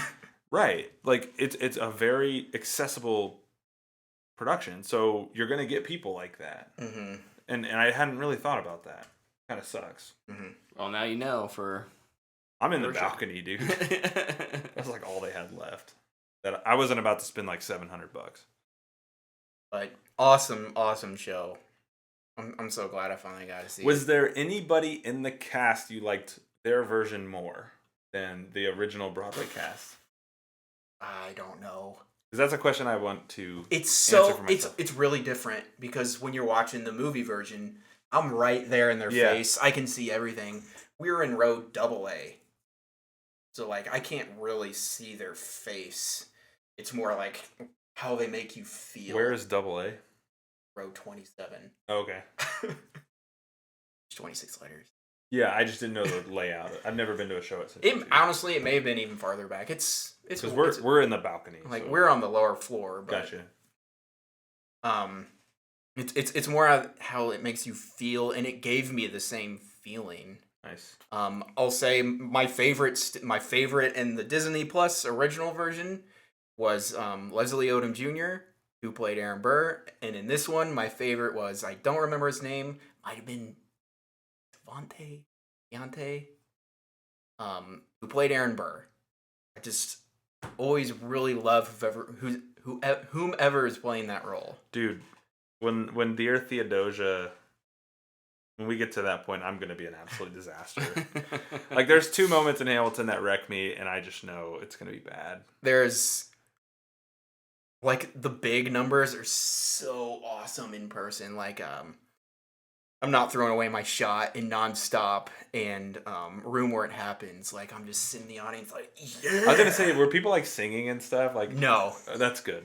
That's No. good. I don't think.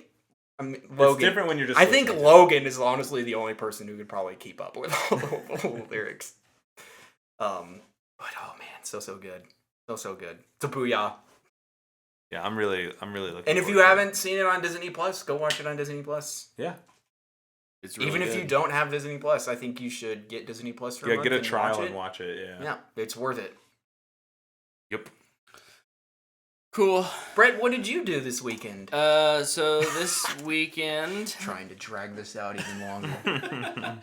I can't talk too much about it, but starting on Friday and going through part of this next week, I am on a movie set. Let's go. Making a movie. So we've had some quite long days, 12-hour days, which has been exhausting, but it's super rewarding. Seeing all the departments work together in a like such a cohesive way. It's a little bit like an extended. If Take 36 is a sprint, this feels like a 4x4 or something like that. A mid-distance race. Yeah, where like it's doable. It's not a 6-day shoot isn't that long, but it's that endurance that you have to build up. So I'm having a lot of fun with that, but I have not gotten a lot of sleep. It's all of the Brett's falling asleep jokes tonight. So. Don't worry, we're only going to talk about Starfield for 45 shooting more tomorrow? minutes. Yeah. What Call time? time's at 6 a.m. Dude, we got to get out of here. And it's an hour and a half away. So I'm up at 4. Yeah. You're waking up when I wake up on the weekday. I thought we were gonna Yeah, do a live baby. reaction to the full Starfield direct though, Let's do it. where we go through it frame by frame and talk about it. No, okay. Fine, go to bed. Oh my goodness. All right. Well, yeah. And when I can talk more about that film, I will happily. I can't wait to, because it's been a really cool experience, and hopefully, I think it's gonna have probably a bit of a festival run, but Let's go. once it's available to people to watch, I'll let you know where it's at. Early screening. So, what? Early screening. I don't think that's how it works. I'm not like a producer. I don't have that much pull. I just help out in sound department. Okay. We won't make you play your cards now this early into your career. Appreciate it, man. The Denver Nuggets are the finals champions. Oh, wow. Congratulations. Gentleman sweep. Yep. The old Indeed. gentleman sweep. Indeed. My prediction was true for the finals. Woo! Beat everybody at work. All right. Well, hey, Everybody picked thank Miami? you all for Game. watching or listening. All of the Explain chatter in the chat tonight. That's awesome. Yeah, we love that. Thank you. Appreciate it. Love that we had a first timer here, and as usual, the usuals. We always love having you there. But whether you watch us live or listen to us on the podcast, appreciate your listenership, and we'll see you in appreciate you. 2 weeks. We'll see you in 2 weeks. Our That's right. our Flash review will be a little bit delayed, but I promise it will be worth it. So until Heck yeah. then, we'll see you. Bye, guys. Bye.